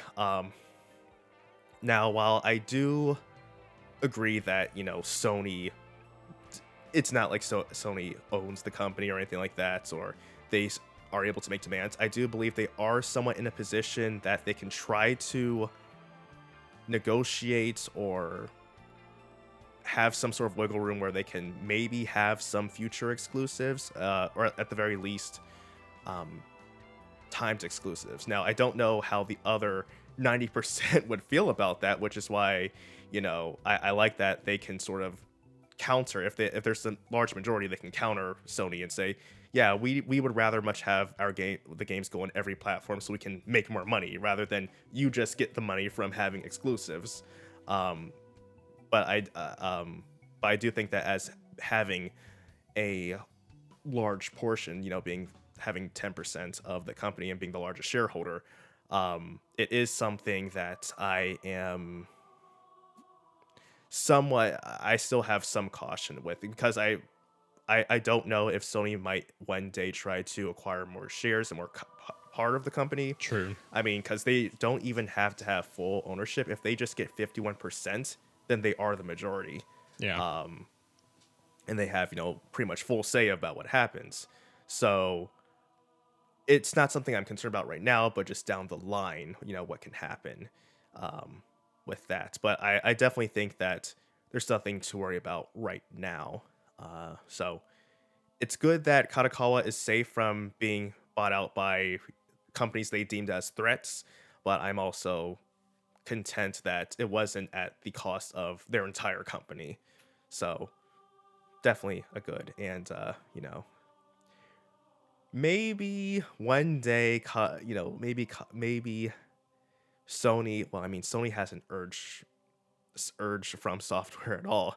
Maybe we could get Bloodborne brought back, but that's probably still just a pipe dream, and will be 20 years from now. Pretty much. All right. Good stuff. Well, there is apparently a remake of the Elder Scrolls Oblivion 4, the Elder Scrolls 4 Oblivion coming and going to be revealed next month. Now, this is another thing from Insider Gaming. Apparently, this is, according to the leaker, Ecstasis. I don't know anything about them. Not only is it real, but Xbox could announce the game at an Xbox Direct in January. And then not only would it be announced next month, but it could be released sometime in 2025. The rumor is that it is being developed by Virtuos and is being built in Unreal Engine 5. And this is something that, for background reference, this was actually the first word of this was actually during the FTC's investigation prior to the Microsoft acquisition of Activision Blizzard. So this was actually in some of the information that was with all of that. And it was originally supposed to release during fiscal year 2022, but obviously that never happened. So, and Microsoft has not said anything publicly, neither has Bethesda. So we don't really know whether or not this is actually true, but what are your thoughts if it is? Or do you think it is, for that matter? Okay. So what I think about this is I honestly am not certain if I can. This just seems so out of left field to have Oblivion remade. I mean, granted, it's not like they said they're remaking Arena or Daggerfall, which technically deserve or need them more since those are the first two games and those came out on MS-DOS. But at the same time, I don't know. I don't know if this. In that sense, I kind of feel like it could be real, but at the same time, I don't know how this would translate, how they would remake this, because the gameplay, and not just the gameplay itself, but just the mechanics, the RPG mechanics of Oblivion are so different from Skyrim. So I don't know if they would try to mainstream them, if they would try to make Oblivion play more like Skyrim, which I know people who would be hardcore Oblivion fans would despise, because they would say, oh, they really watered down the RPG mechanics of Elder Scrolls from Oblivion to Skyrim, and they would not like that at all. And then I don't know if certain stuff would be changed from the original Oblivion. So, I'm not certain how that would work. And then another thing is that I was very curious about Virtuos, knowing about, because up to this point I'd never heard of the company, so I don't know what they've done, because remaking something like Oblivion, I feel like is something you would want to have a larger team work on. And so while I looked up stuff, and one thing that did catch my eye, they've done a lot of ports for stuff, like they ported over Nier Automata to the Switch. They ported several other games, I think several other. I think they did the BioShock trilogy on Switch. They ported the Arkham games to Xbox One and PS4, and one thing that I made note of was the fact that they are assisting with the development of Metal Gear Solid 3 Snake Eater Remake. So they do technically have some work. They definitely do have a pretty good. But as far as fully developing a game by themselves, I'm not certain how they would do that. But I think probably the biggest thing here that is just it's just really skeptical. Something that I'm really not certain how I feel about is Unreal Engine 5. That seems to be the thing that everyone loves these days. It's just Unreal Engine 5. We're using Unreal Engine 5 this, Unreal Engine 5 that. And I'm just thinking, oh, why do you have to do that? we have so many good engines that people use. Like Kojima, he made a good engine, and it works, and it does a great job. You know, you have the id Tech engine, and that works. It does a great job, and all these other developers have these good engines, and they can make good engines, but they always go back to Unreal Engine. Well, I mean, not them personally, but all these other ones just go back to Unreal Engine 5. And I'm just thinking, why would you go to an engine that is so demanding and has so many flaws with it just so it can look very pretty and you can get all the special lights, you know, and you can even see the specks of dust in the rays of light that land on this very specific table in the background. It looks so realistic. And I'm just thinking, no, don't do that. You can do so much better. So that's something that I'm really just I really don't know. But as a whole, that being aside though, Unreal Engine 5, I just don't know how I would feel about it. Just because I don't know how they would change the game itself, or if they would change the game. And I really wouldn't want them to, because I haven't finished it yet, but what I have played of Oblivion was definitely fun. I mean, there are some things that I feel like maybe if I played the Xbox version I would enjoy, because the fact that, at least to my knowledge, there's no way to play it with a controller on PC. But so I probably would like having, or at least being able to figure out how to map controls to a controller. But I feel like for most everything else, especially with the mechanics and how the different role playing aspects work, I would like things to remain the same. And I mean, sure, if they add some stuff here and there, that's fine, but I just don't want them to change the experience of Oblivion just for the sake of making it more mainstream and bringing it to a modern audience. Because I feel like certain games have those charm because of the fact that they did things a set way previously. But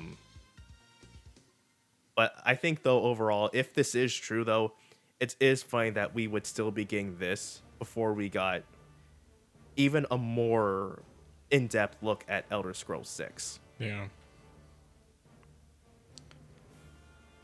Yeah, Oblivion is one of those games where I have mixed feelings on the thought of a remake. Like from a visual standpoint, particularly the character models, I would love to see a remake because those models are terrible. It's you, the hero of Kavach. It is truly an honor. I played a decent chunk of that game. I don't know how far I actually got into it. I mean, I remember that was one of the games I played heavily on my laptop, and ran great and everything. Like, I really enjoyed what I played, and I was playing that after Skyrim had come out, and the only reason I never really finished it, actually, I can't remember what exactly it was that made me stop playing it. It was probably just, playing other games, but, and then when Skyrim came to Switch, I, finally really played it there, and, eventually got it for PC, or at least I should back up. So shortly after I got Oblivion on PC, I had gotten a copy of Skyrim for PC, but I didn't know at the time that it was a counterfeit copy because I had ordered it through eBay, and it was definitely counterfeit. There was no question about it, unless they just reprinted the case. Let me grab it.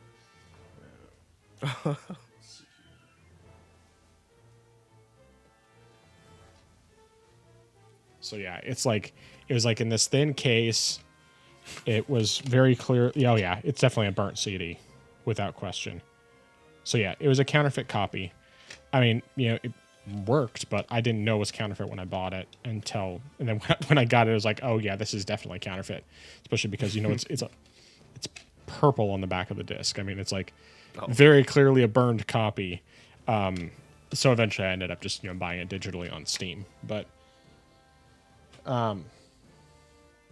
Yeah, so I really like Oblivion in a lot of ways. I love the music in that game. Music is so good. I mean, the music is great in Skyrim too, but the funny thing is, like I'm thinking about this idea of them putting it in Unreal Engine 5, and I wonder if it would still run better than it does in than a Creation Engine remake would be, because Starfield runs really terribly, even though it's nowhere near as good looking as Unreal Engine 5. I mean, Creation Engine is not a good looking engine. I mean, Starfield is not a bad looking game, but for how poorly it runs, it does not look good enough to run so poorly. And so, yeah, I the one thing I could see as being an issue more than anything else is the Creation Engine, despite all of its issues, is better and is designed to be able to do certain things like maintain where items are that you've dropped. Like if you dropped a potato on some other planet or in some other area or whatever, it's going to stay there, and it keeps a memory of all that. I don't know how well Unreal Engine 5 would do something like that. And of course, obviously we have all the issues with how Unreal Engine 5 runs anyway. And also, of course, I don't want them to change the mechanics. Like, there are some quality of life things that they could improve, that they could take from Skyrim, but there's a whole lot more that they shouldn't even touch. Like, the general RPG mechanics, I think, are much better. I mean, they shouldn't change. They should just stay what they were in Oblivion. So I think really for me, the main thing is, the only thing I would really absolutely want is a visual overhaul. If they could improve the combat, particularly the armed combat, or the melee combat, if they could do that, that would be great. Because the melee combat sucks in those games. It is terrible. I mean, I still enjoy the games, but man, it sucks. The melee combat is just awful in those games. So there's that, but I think that this is probably real. But we're just gonna have to wait and see, what this is. Obviously, my number one concern is how's it going to run. And I didn't realize that Oblivion doesn't support controllers. I guess I just never tried, because I just played it with mouse and keyboard when I played it on PC anyway. I didn't really want to play it with a controller, and it played great with mouse and keyboard. But yeah, it's interesting. So I guess we'll just wait and see. If Xbox has an event next month and it gets revealed, then we'll have more, and then from there we'll just have to wait and see whether or not they actually do something further. If it ends up being a good game or not, or if it ends up running at all well. I imagine that if it's being remade in Unreal Engine 5, it's going to look amazing. It's just, how's it going to run is the real question. Right. Halfway tempted to reinstall or to install Oblivion on my Steam Deck and see how it plays that way, because like my biggest thing that I wonder about is the movement, because it doesn't seem like it would be too terribly difficult to set up buttons to work with different commands and stuff, like having right and left trigger for your right and left hand, that sort of thing. There'd be some stuff. It's really just the movement that I'm not really sure how that would work, whether or not they would have that. I mean, I guess theoretically you could just map WASD to the right joystick, because it's not like Diablo 3 where your movement is you click on this space to move forward. You're still moving WASD with Oblivion. So, but I don't know. Maybe I'll install that sometime soon and just see how it does, because I wouldn't mind going back into that world for a little bit just to mess with it, have some fun. Maybe even see if I could track down my old save and transfer it over. I don't know how well that would work, but it's like I could try. I mean, of course, I had a bunch of mods in the original one, so that might break it a little bit, because I had like the Master Sword and Bigger on Sword and other various things. So anyway. All right. Any other thoughts on that? No, sir. All right. You want to get into this topic about Lenovo's upcoming reveal. Yes, yes, yes. So Lenovo is having a special gaming handheld event, and this was recently announced, as a matter of fact. And what made things interesting is that uh, w- Lenovo has a special guest there at this event, which is who exactly is this again? So this is the name of ugh. The special guest is Valve, SteamOS, and Steam Deck co-designer Pierre-Loup Griffay, or I'm not good with French, so Griffes. Um, and so Lenovo and AMD are calling him Valve's chief design architect for purposes of this event. And additionally, um, there is someone else from Xbox gaming devices and ecosystem joining as well. Jason Ronald, who is the vice president of the Xbox gaming devices and ecosystem, and he's being introduced as Microsoft's VP of Next Generation. So this event is primarily going to be focused on their Lenovo Legion handhelds. Nothing more has been said. The event is going to be roughly around January 7th of next year. So very soon, within the next 2 weeks, I believe. But yeah, that's pretty much everything that we know right now. And then one thing was mentioned is that there's possibly a Steam button that was equipped on the Legion Go S that was leaked by someone named Evan Blass last week. But that is pretty much everything we know right now. So what are your thoughts on this? Well, I think that the idea of having a Steam OS Legion device is cool.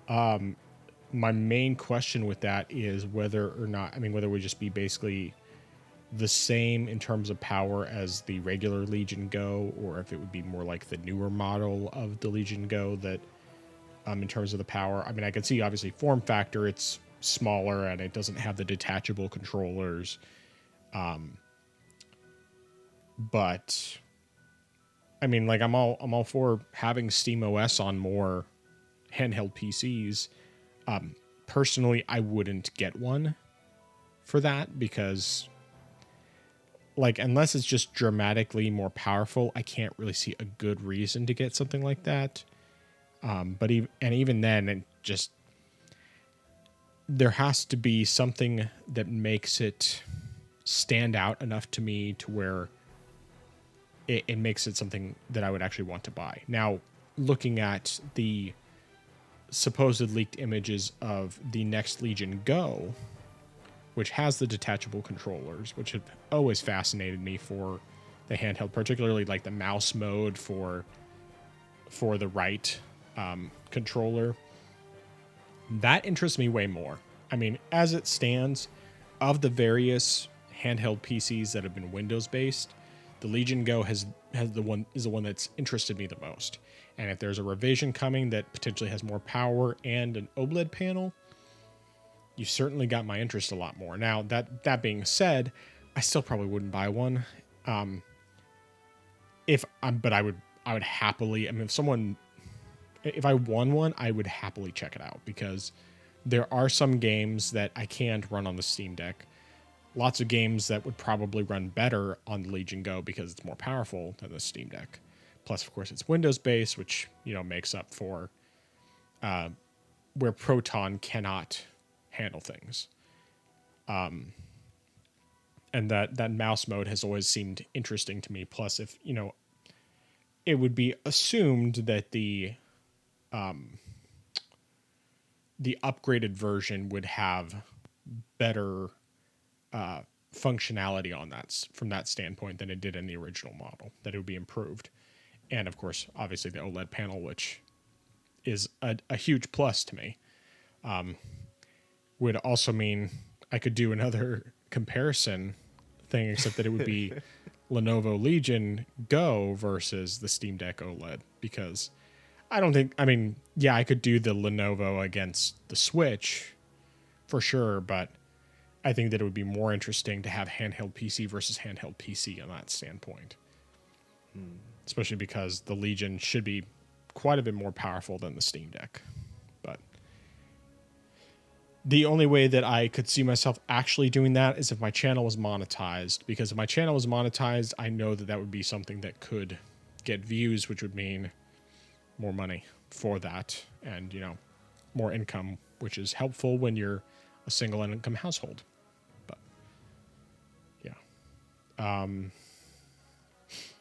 Not really sure if I have any other thoughts on that matter. I mean, we know Lenovo's doing something soon, and I'll be keeping my eyes on it. I just know that I don't have a justifiable reason to buy one, even though I would love to, because it looks great. I just, even if money was not the issue, I don't know if I would play it enough to justify the purchase. Either that, or I would play it a bunch and then I would stop playing it, and it would just end up collecting dust most of the time. Or I'd play it for a handful of games, and yeah, I have enough devices collecting dust as it is, and I don't need more. So, anyway, take it away. All right. So, I really hope that from what we can take from this so far, this is going to be something something that leads to SteamOS just being available for download on every handheld PC, because I know that's something that a lot of people want, because they might not necessarily want to buy a Steam Deck, but they do want to have that, that game UI available as soon as they turn on their handheld. They don't want to necessarily turn their handheld PC on, go to Steam, open it, and then turn on big picture mode or something like that. I mean, I don't know how it works on other handhelds, but just if it is, since it's window based, that's sort of like what I'm picturing in my head.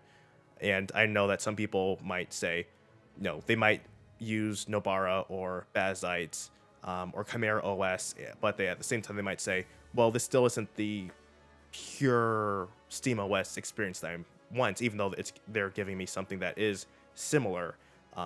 We still want the exact SteamOS experience. So I can understand that. This is something that I do hope.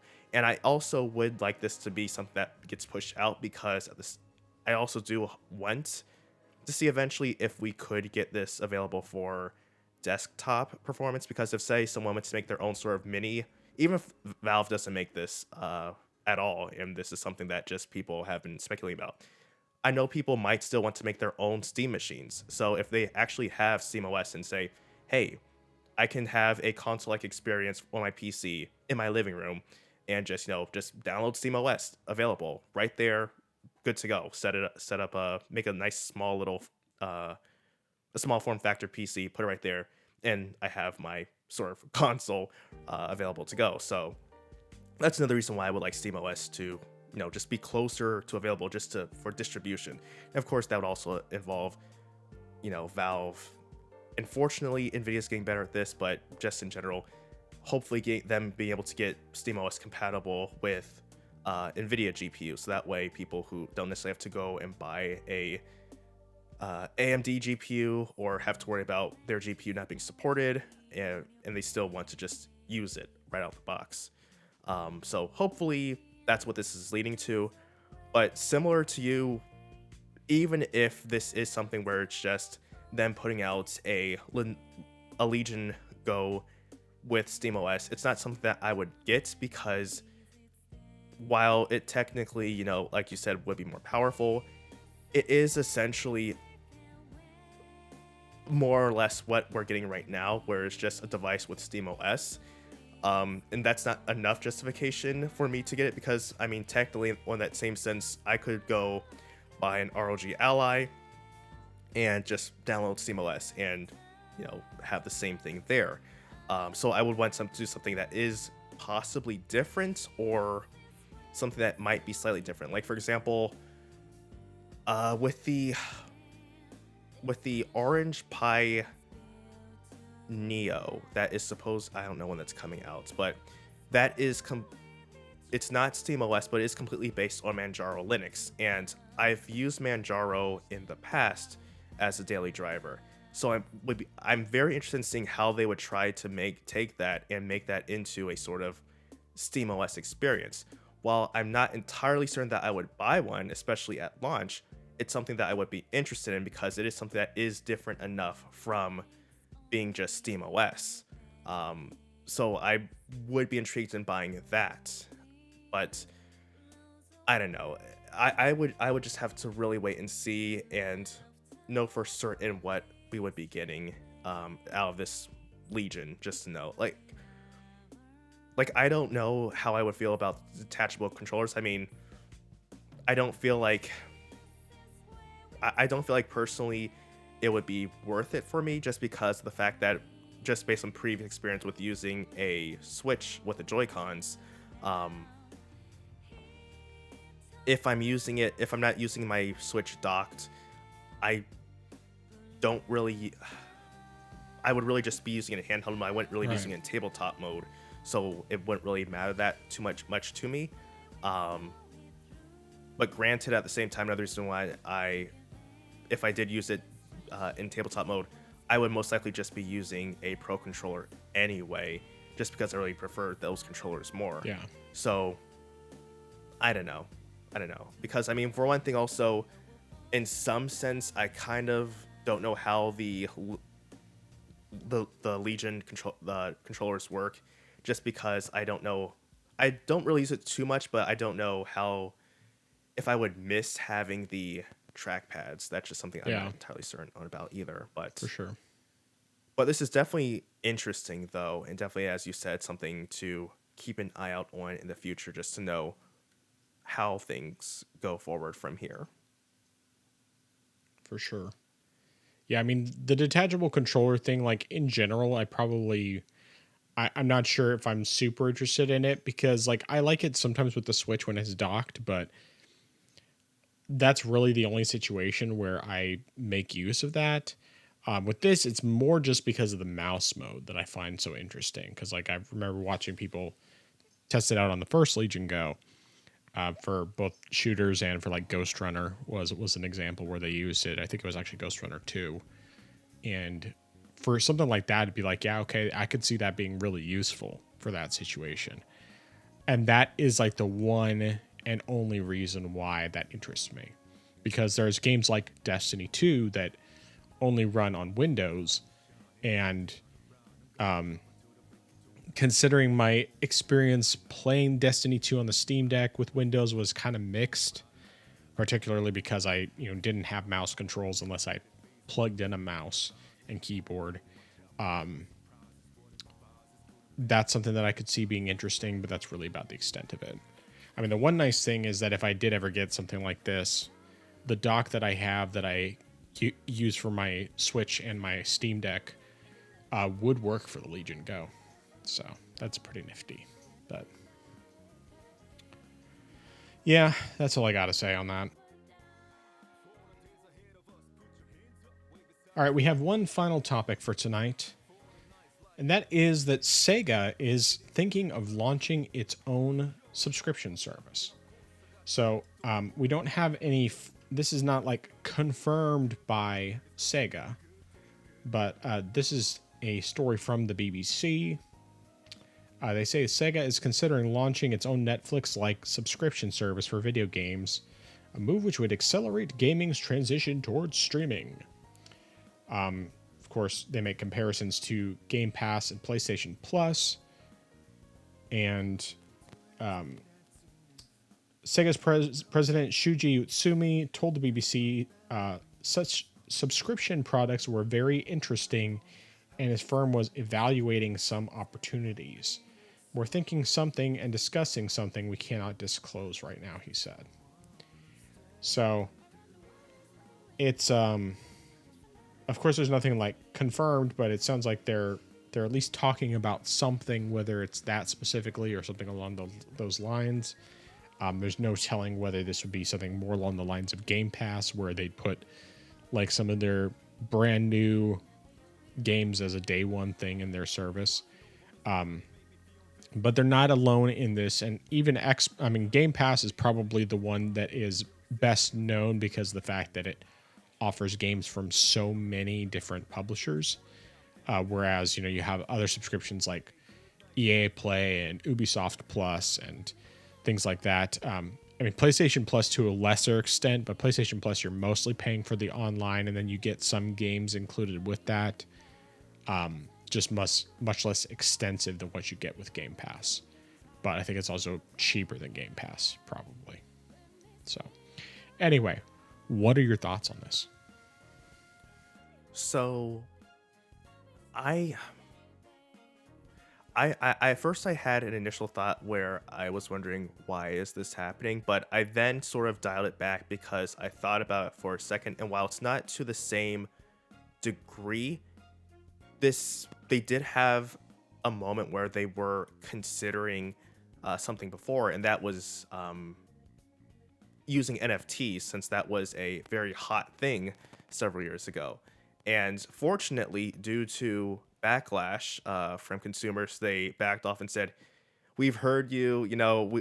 We're not going to do NFTs," and I was very thankful for that. So, this is just something where they could just be in a considering stage, and something might come forward, something might not come forward out of this. So that is something, just to think about. But that being said, do I think this is something that could happen?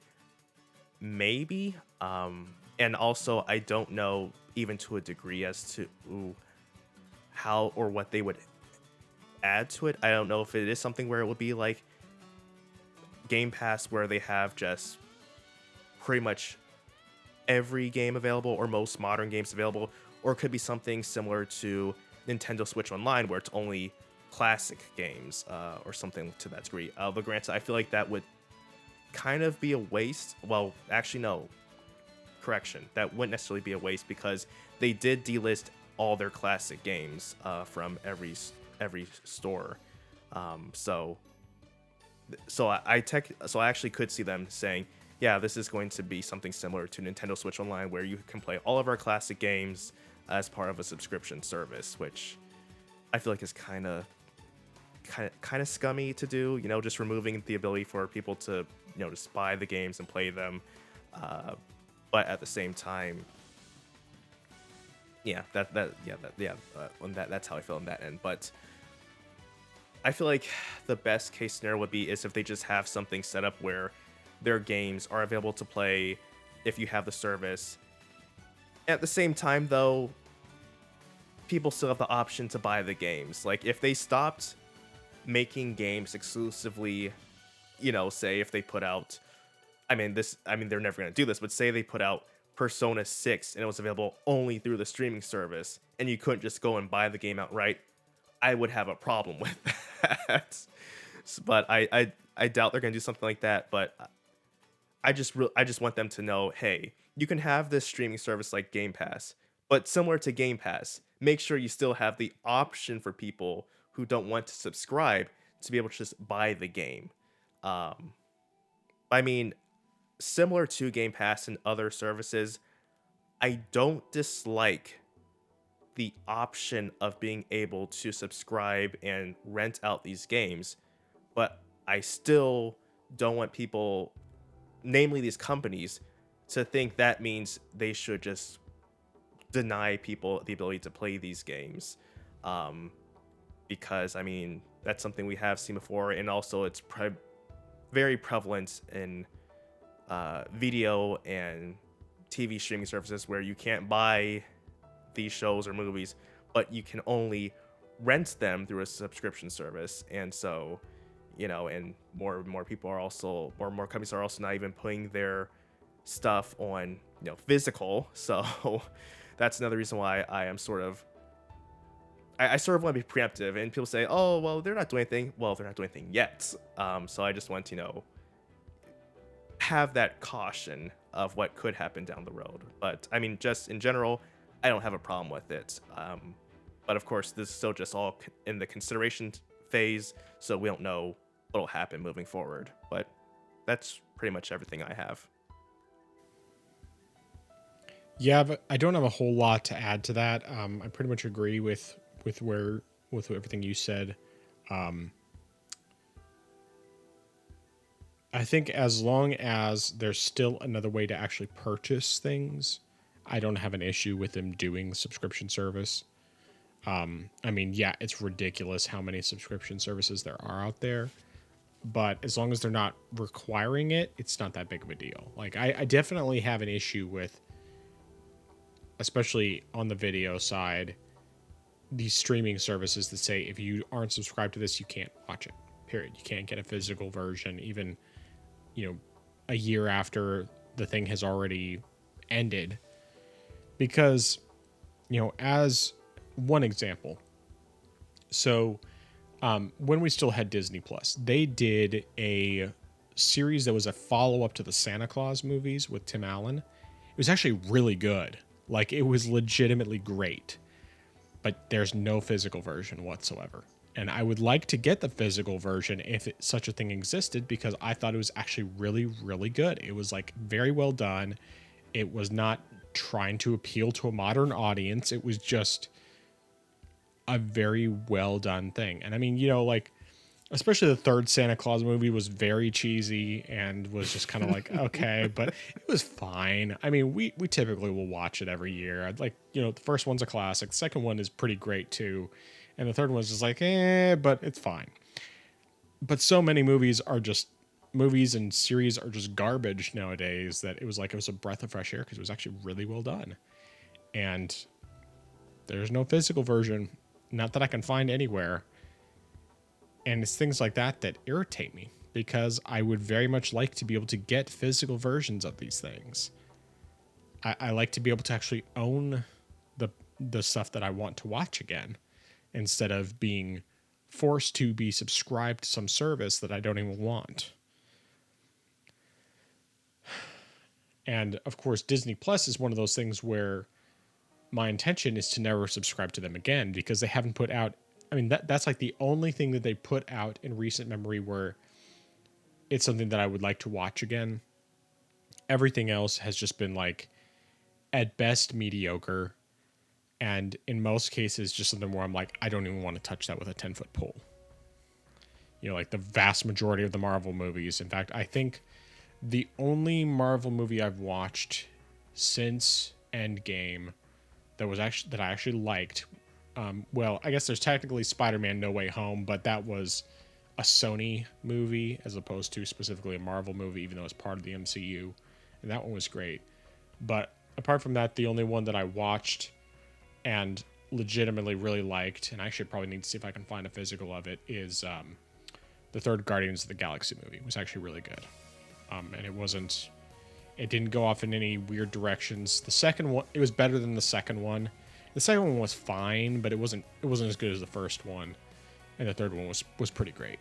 So, and also it wasn't trying to be part of the MCU exactly. Like, it's really its own independent story, focused a lot on the origins of Rocket Raccoon and that sort of thing. Like how he actually went from being just a regular raccoon to being what he is, and his story was interesting. But anyway. Yeah. So that being said, going back to Sega, which was, the original topic, and the subscription services and all that, I think it could be interesting, especially if they do, if Sega does like some of their new games on the subscription service. I mean, I still wouldn't subscribe because I just don't do subscription services in general. But I do think that the idea of that could be good, especially because Sega does have a lot of really big games that they still put out. It's just not from like the classic franchises so much. You get a rare, I mean, I guess they've had some Sonic games throughout the years, but most of their old franchises are long dead, or at least dormant. And what really makes them big, though, is things made by Atlas, especially the Like a Dragon series.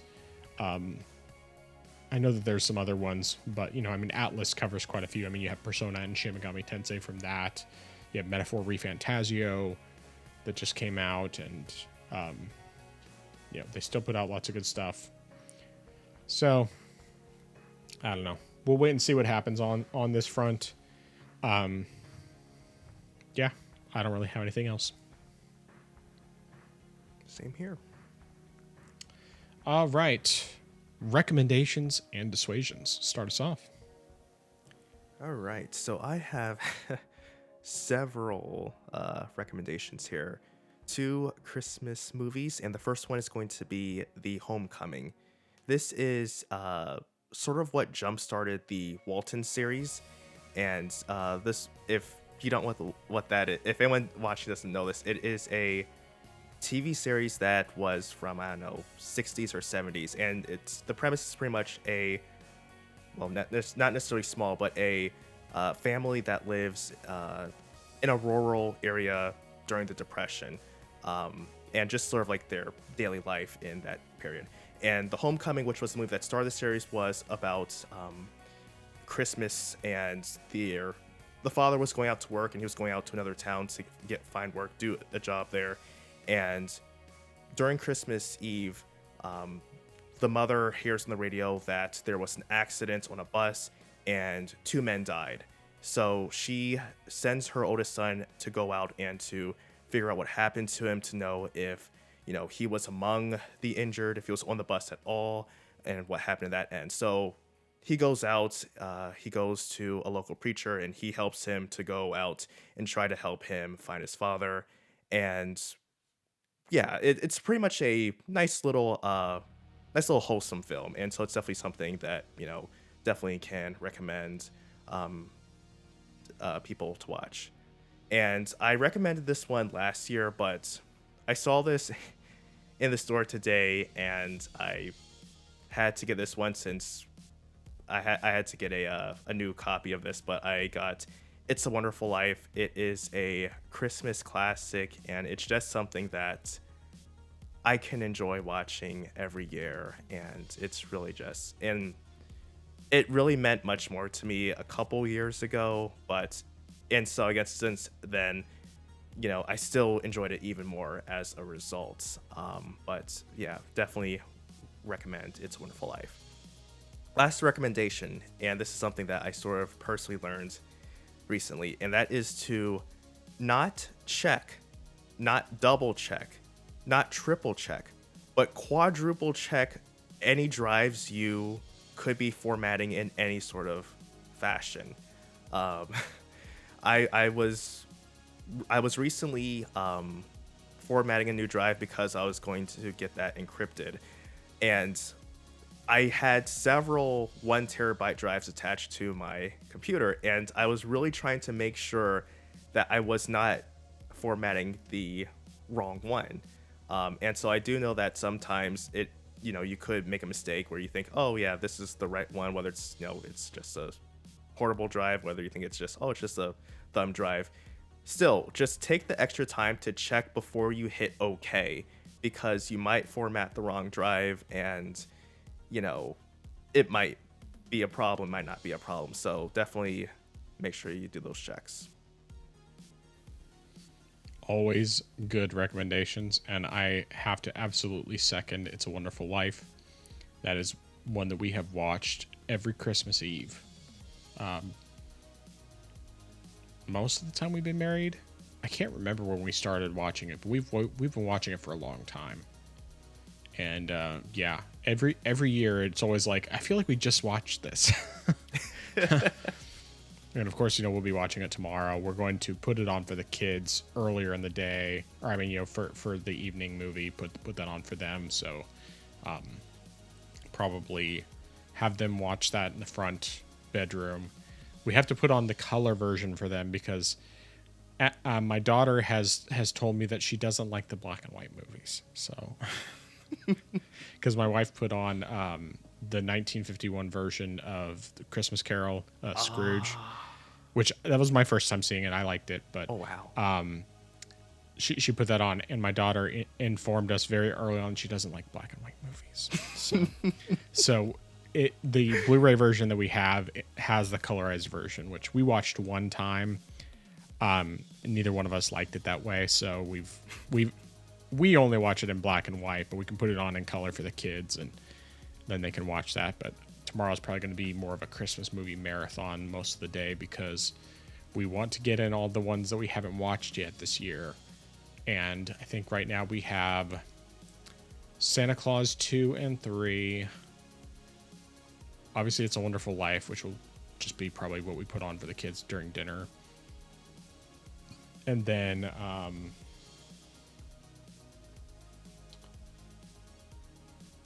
I know we have Charlie Brown Christmas, but we'll probably do that on Christmas. That might actually be it. So it's basically we have 3 movies for sure for tomorrow. We did Muppet Christmas Carol today, so Nice. which I only saw that the first time last year because my sister got it for us for Christmas, and so we watched it and we loved it. So we just put that on this evening. I couldn't fully watch because I had to get stuff prepped for the podcast, but I mean, I know the story and it's still fun, and eventually I'll watch it fully again probably next year. But we did end up watching the Trapped in Paradise. Is that the name of it? Oh yes. Yeah. We watched that on Saturday and enjoyed it. It was pretty fun. Unfortunately, the only physical versions they have are DVD and VHS. There's no Blu-ray version. Yeah. So I'll probably just get a DVD version and call it good. But yeah, it was good. We liked it. It was pretty funny. As far as my recommendations go, like I said, I'm seconding It's a Wonderful Life, classic movie. Really enjoy it every time. But my other recommendations, one is a random thing. So from work, they sent out Christmas care packages, and they sent out like a scented candle, which we never use, but they sent out this Arc barbecue lighter. This thing is fantastic. I love this. So, normally when you have like lighters you use for lighting a barbecue or what have you, I have some of my burners that don't work on my stove, I have a gas stove, and some of the burners the igniter doesn't work. So this thing, what it does is instead of using like fuel and everything, it actually does a little electrical arc. Let's see if I can. Ooh. And that's how you ignite stuff. And it's way easier than the the other lighters, because the other ones you have to like push the thing down and then get it to click, and sometimes it doesn't ignite properly. And this just uses that electrical arc. I used it on my grill earlier this evening for when I was making those burgers. Works amazing, and it's battery powered. It has, unfortunately, it's just micro USB, which would be better if it was USB-C. But hey, it works great. It's a whole lot more sturdy, and instead of being something where I have to constantly fiddle with the button, when it doesn't ignite properly, this is great. I love it. So I'm going to recommend one of those Arc BBQ lighter. Should be pretty cheap. Usually the things they send from work are cheap, lower quality, but I'll definitely be using this from now on. I'm very happy about that. Then I'm going to recommend Okami Den for the DS, also playable on 3DS. Obviously, you can emulate it probably just about anywhere, but if you enjoyed the first Okami, then you should definitely play Okami Den, because it's great. What I've played so far, I'm really enjoying it, and I'm planning to keep playing it. I mean, obviously there's other games I'm working on as well, but it's one that I'm at least dabbling with. So I'm enjoying it. And along those same lines, I want to recommend that if you have a 3DS, especially since eShop is closed and everything else, mod your 3DS not just so that you can have digital versions of, especially your physical games, if you have physical games, but also so that you can have digital versions of your DS games. And it's very easy to set it up to be able to launch those games from directly from the main screen instead of having to go into a separate application to launch them. So, I mean, you do have to go into the DS emulator in order to launch them the first time, but after you launch them the first time, you can use a separate thing that you can get through one of the modding pieces of software that allows you to set shortcuts basically to launch those directly from your home screen. So that's super nifty. I need to look through some of the homebrew stuff because I know that there is homebrew of the original Half-Life, which would be cool to play on there. And I mean, like, I know you can do some PS1 games and N64 and stuff like that. And those ones I'm kind of like mixed on because I already have, like I can play the PS1 games on Vita or I can do it on Steam Deck with DuckStation, that sort of thing. But Half-Life would be kind of fun to play on 3DS. I mean, I already have the original Diablo on my 3DS and it, plays well on there. But yeah. So that's it for my recommendations, I think. I feel like I'm forgetting something. Oh, I guess one last thing. This won't be relevant technically when this episode comes out because this episode will be coming out on Christmas Day. But much like with Thanksgiving, I highly recommend that on Christmas Eve, unless you already have like a normal tradition of doing a big fancy dinner, which some people do on Christmas Eve, do something super easy, like going out for dinner. We're planning to get Chick-fil-A. So just keep it simple, and we're going to have an early dinner from Chick-fil-A. We'll go sit down, let the kids play for a bit, and then after we eat, we'll come home and put on It's a Wonderful Life for the kids, and then my wife and I will watch it separately in black and white, the correct way to watch it, after the kids go to bed. So yeah, that's what I got. Very nice. Very nice. All right, dissuasions. So my dissuasion is going to be, do not rely solely on your memory when you go shopping. There were a couple things that I went out today to get, and while two of those items were really important, there were a couple of things that I thought would be good to get. And in the midst of shopping, I bought more things than I originally intended to, but the other two things that I had wanted to get, I forgot about until I got home. And had I made a list of things that I wanted to get, I would not have forgotten them. So that's why, while you think, oh yeah, I should definitely get this while I'm out, if you're only thinking about it, you're not going to necessarily remember it while you're in the store. So don't rely on your memory, make a list, make things easier on yourself. Definitely a good recommendation, something that I only follow about half the time. And I cannot tell you how many times I've gone to the store for something specific and I've gotten multiple other things I needed, some of which I didn't write down beforehand, but then completely forgotten the thing that I had gone to the store for in the first place. I've been there many times. So, yep. All right. Well, my dissuasion is in Dark Souls, in any of the Dark Souls, Elden Ring, any Soulsborne title, don't use the soul duplication glitch on your first playthrough. Make sure that if you're going to use it, if you want to use it, at least wait until you're on New Game Plus, because you really rob yourself of the experience if you just give yourself a bunch of levels. Now, that's even giving yourself a bunch of levels isn't necessarily going to guarantee that you're going to be able to get through the content, because there's still skill involved. You still have to learn how to properly dodge, and of course, depending on how you've distributed your souls on stats, if you make stupid mistakes like I did when I was playing on Switch and put souls into resistance, which is a completely useless, worthless stat,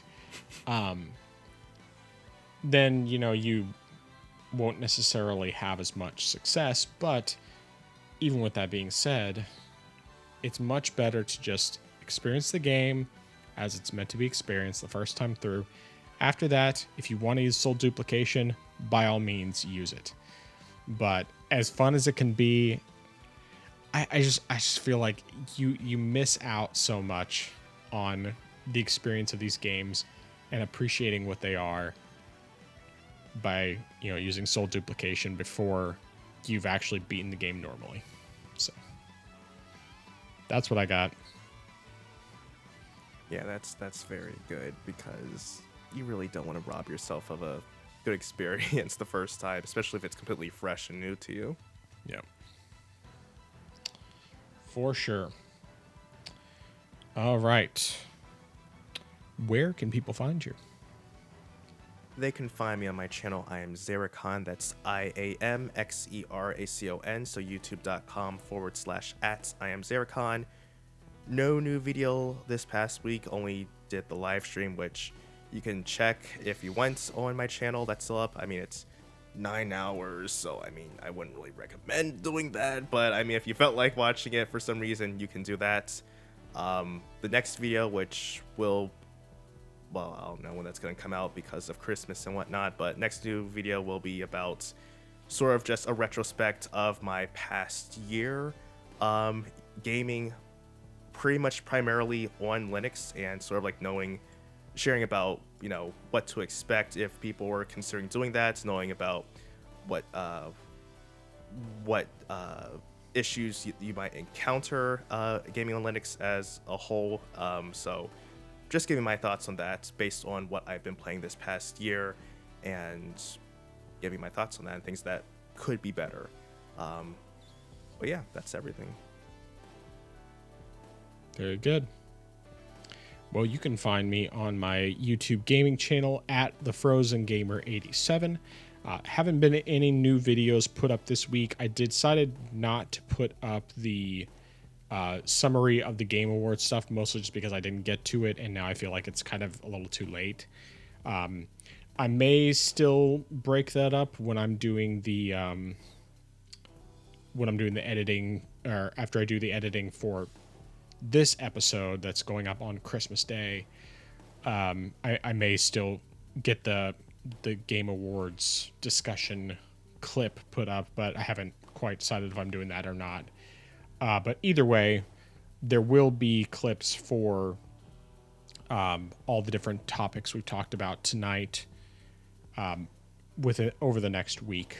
And we should be back to our normal recording of Wednesday evening, which I guess I should say, is New Year's Day going to work for you to record? That will be fine to record. Okay, so yeah, so then we'll plan on going back to recording on Wednesdays starting on January 1st. So yeah, there will be the clips from that between Christmas Day and the 1st for all that stuff. So there's that. And then I have my YouTube cooking channel, Not Authentic But Delicious. That's YouTube at NABD Cooking. This week, let's see here.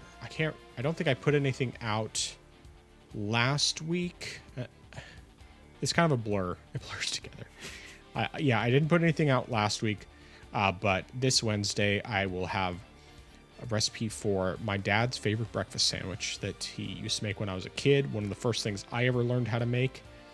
And that was almost 30 years ago that I first made that. And it's a really good recipe. Really, really easy.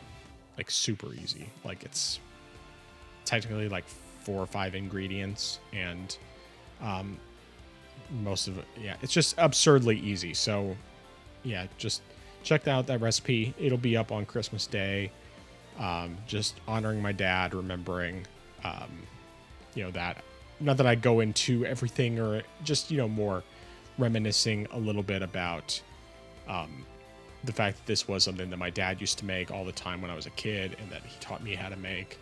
And it was one of the things that started my love of cooking. So it's good stuff. But that's going up this Wednesday on Christmas Day. So as in same day that this podcast will be up. And then the following week should be my recipe for the Chubby Ninja Smash Burger that turned out really, really delicious. And that one is in honor of Gabe Patillo. So that will be going up on the 1st is the plan. As far as,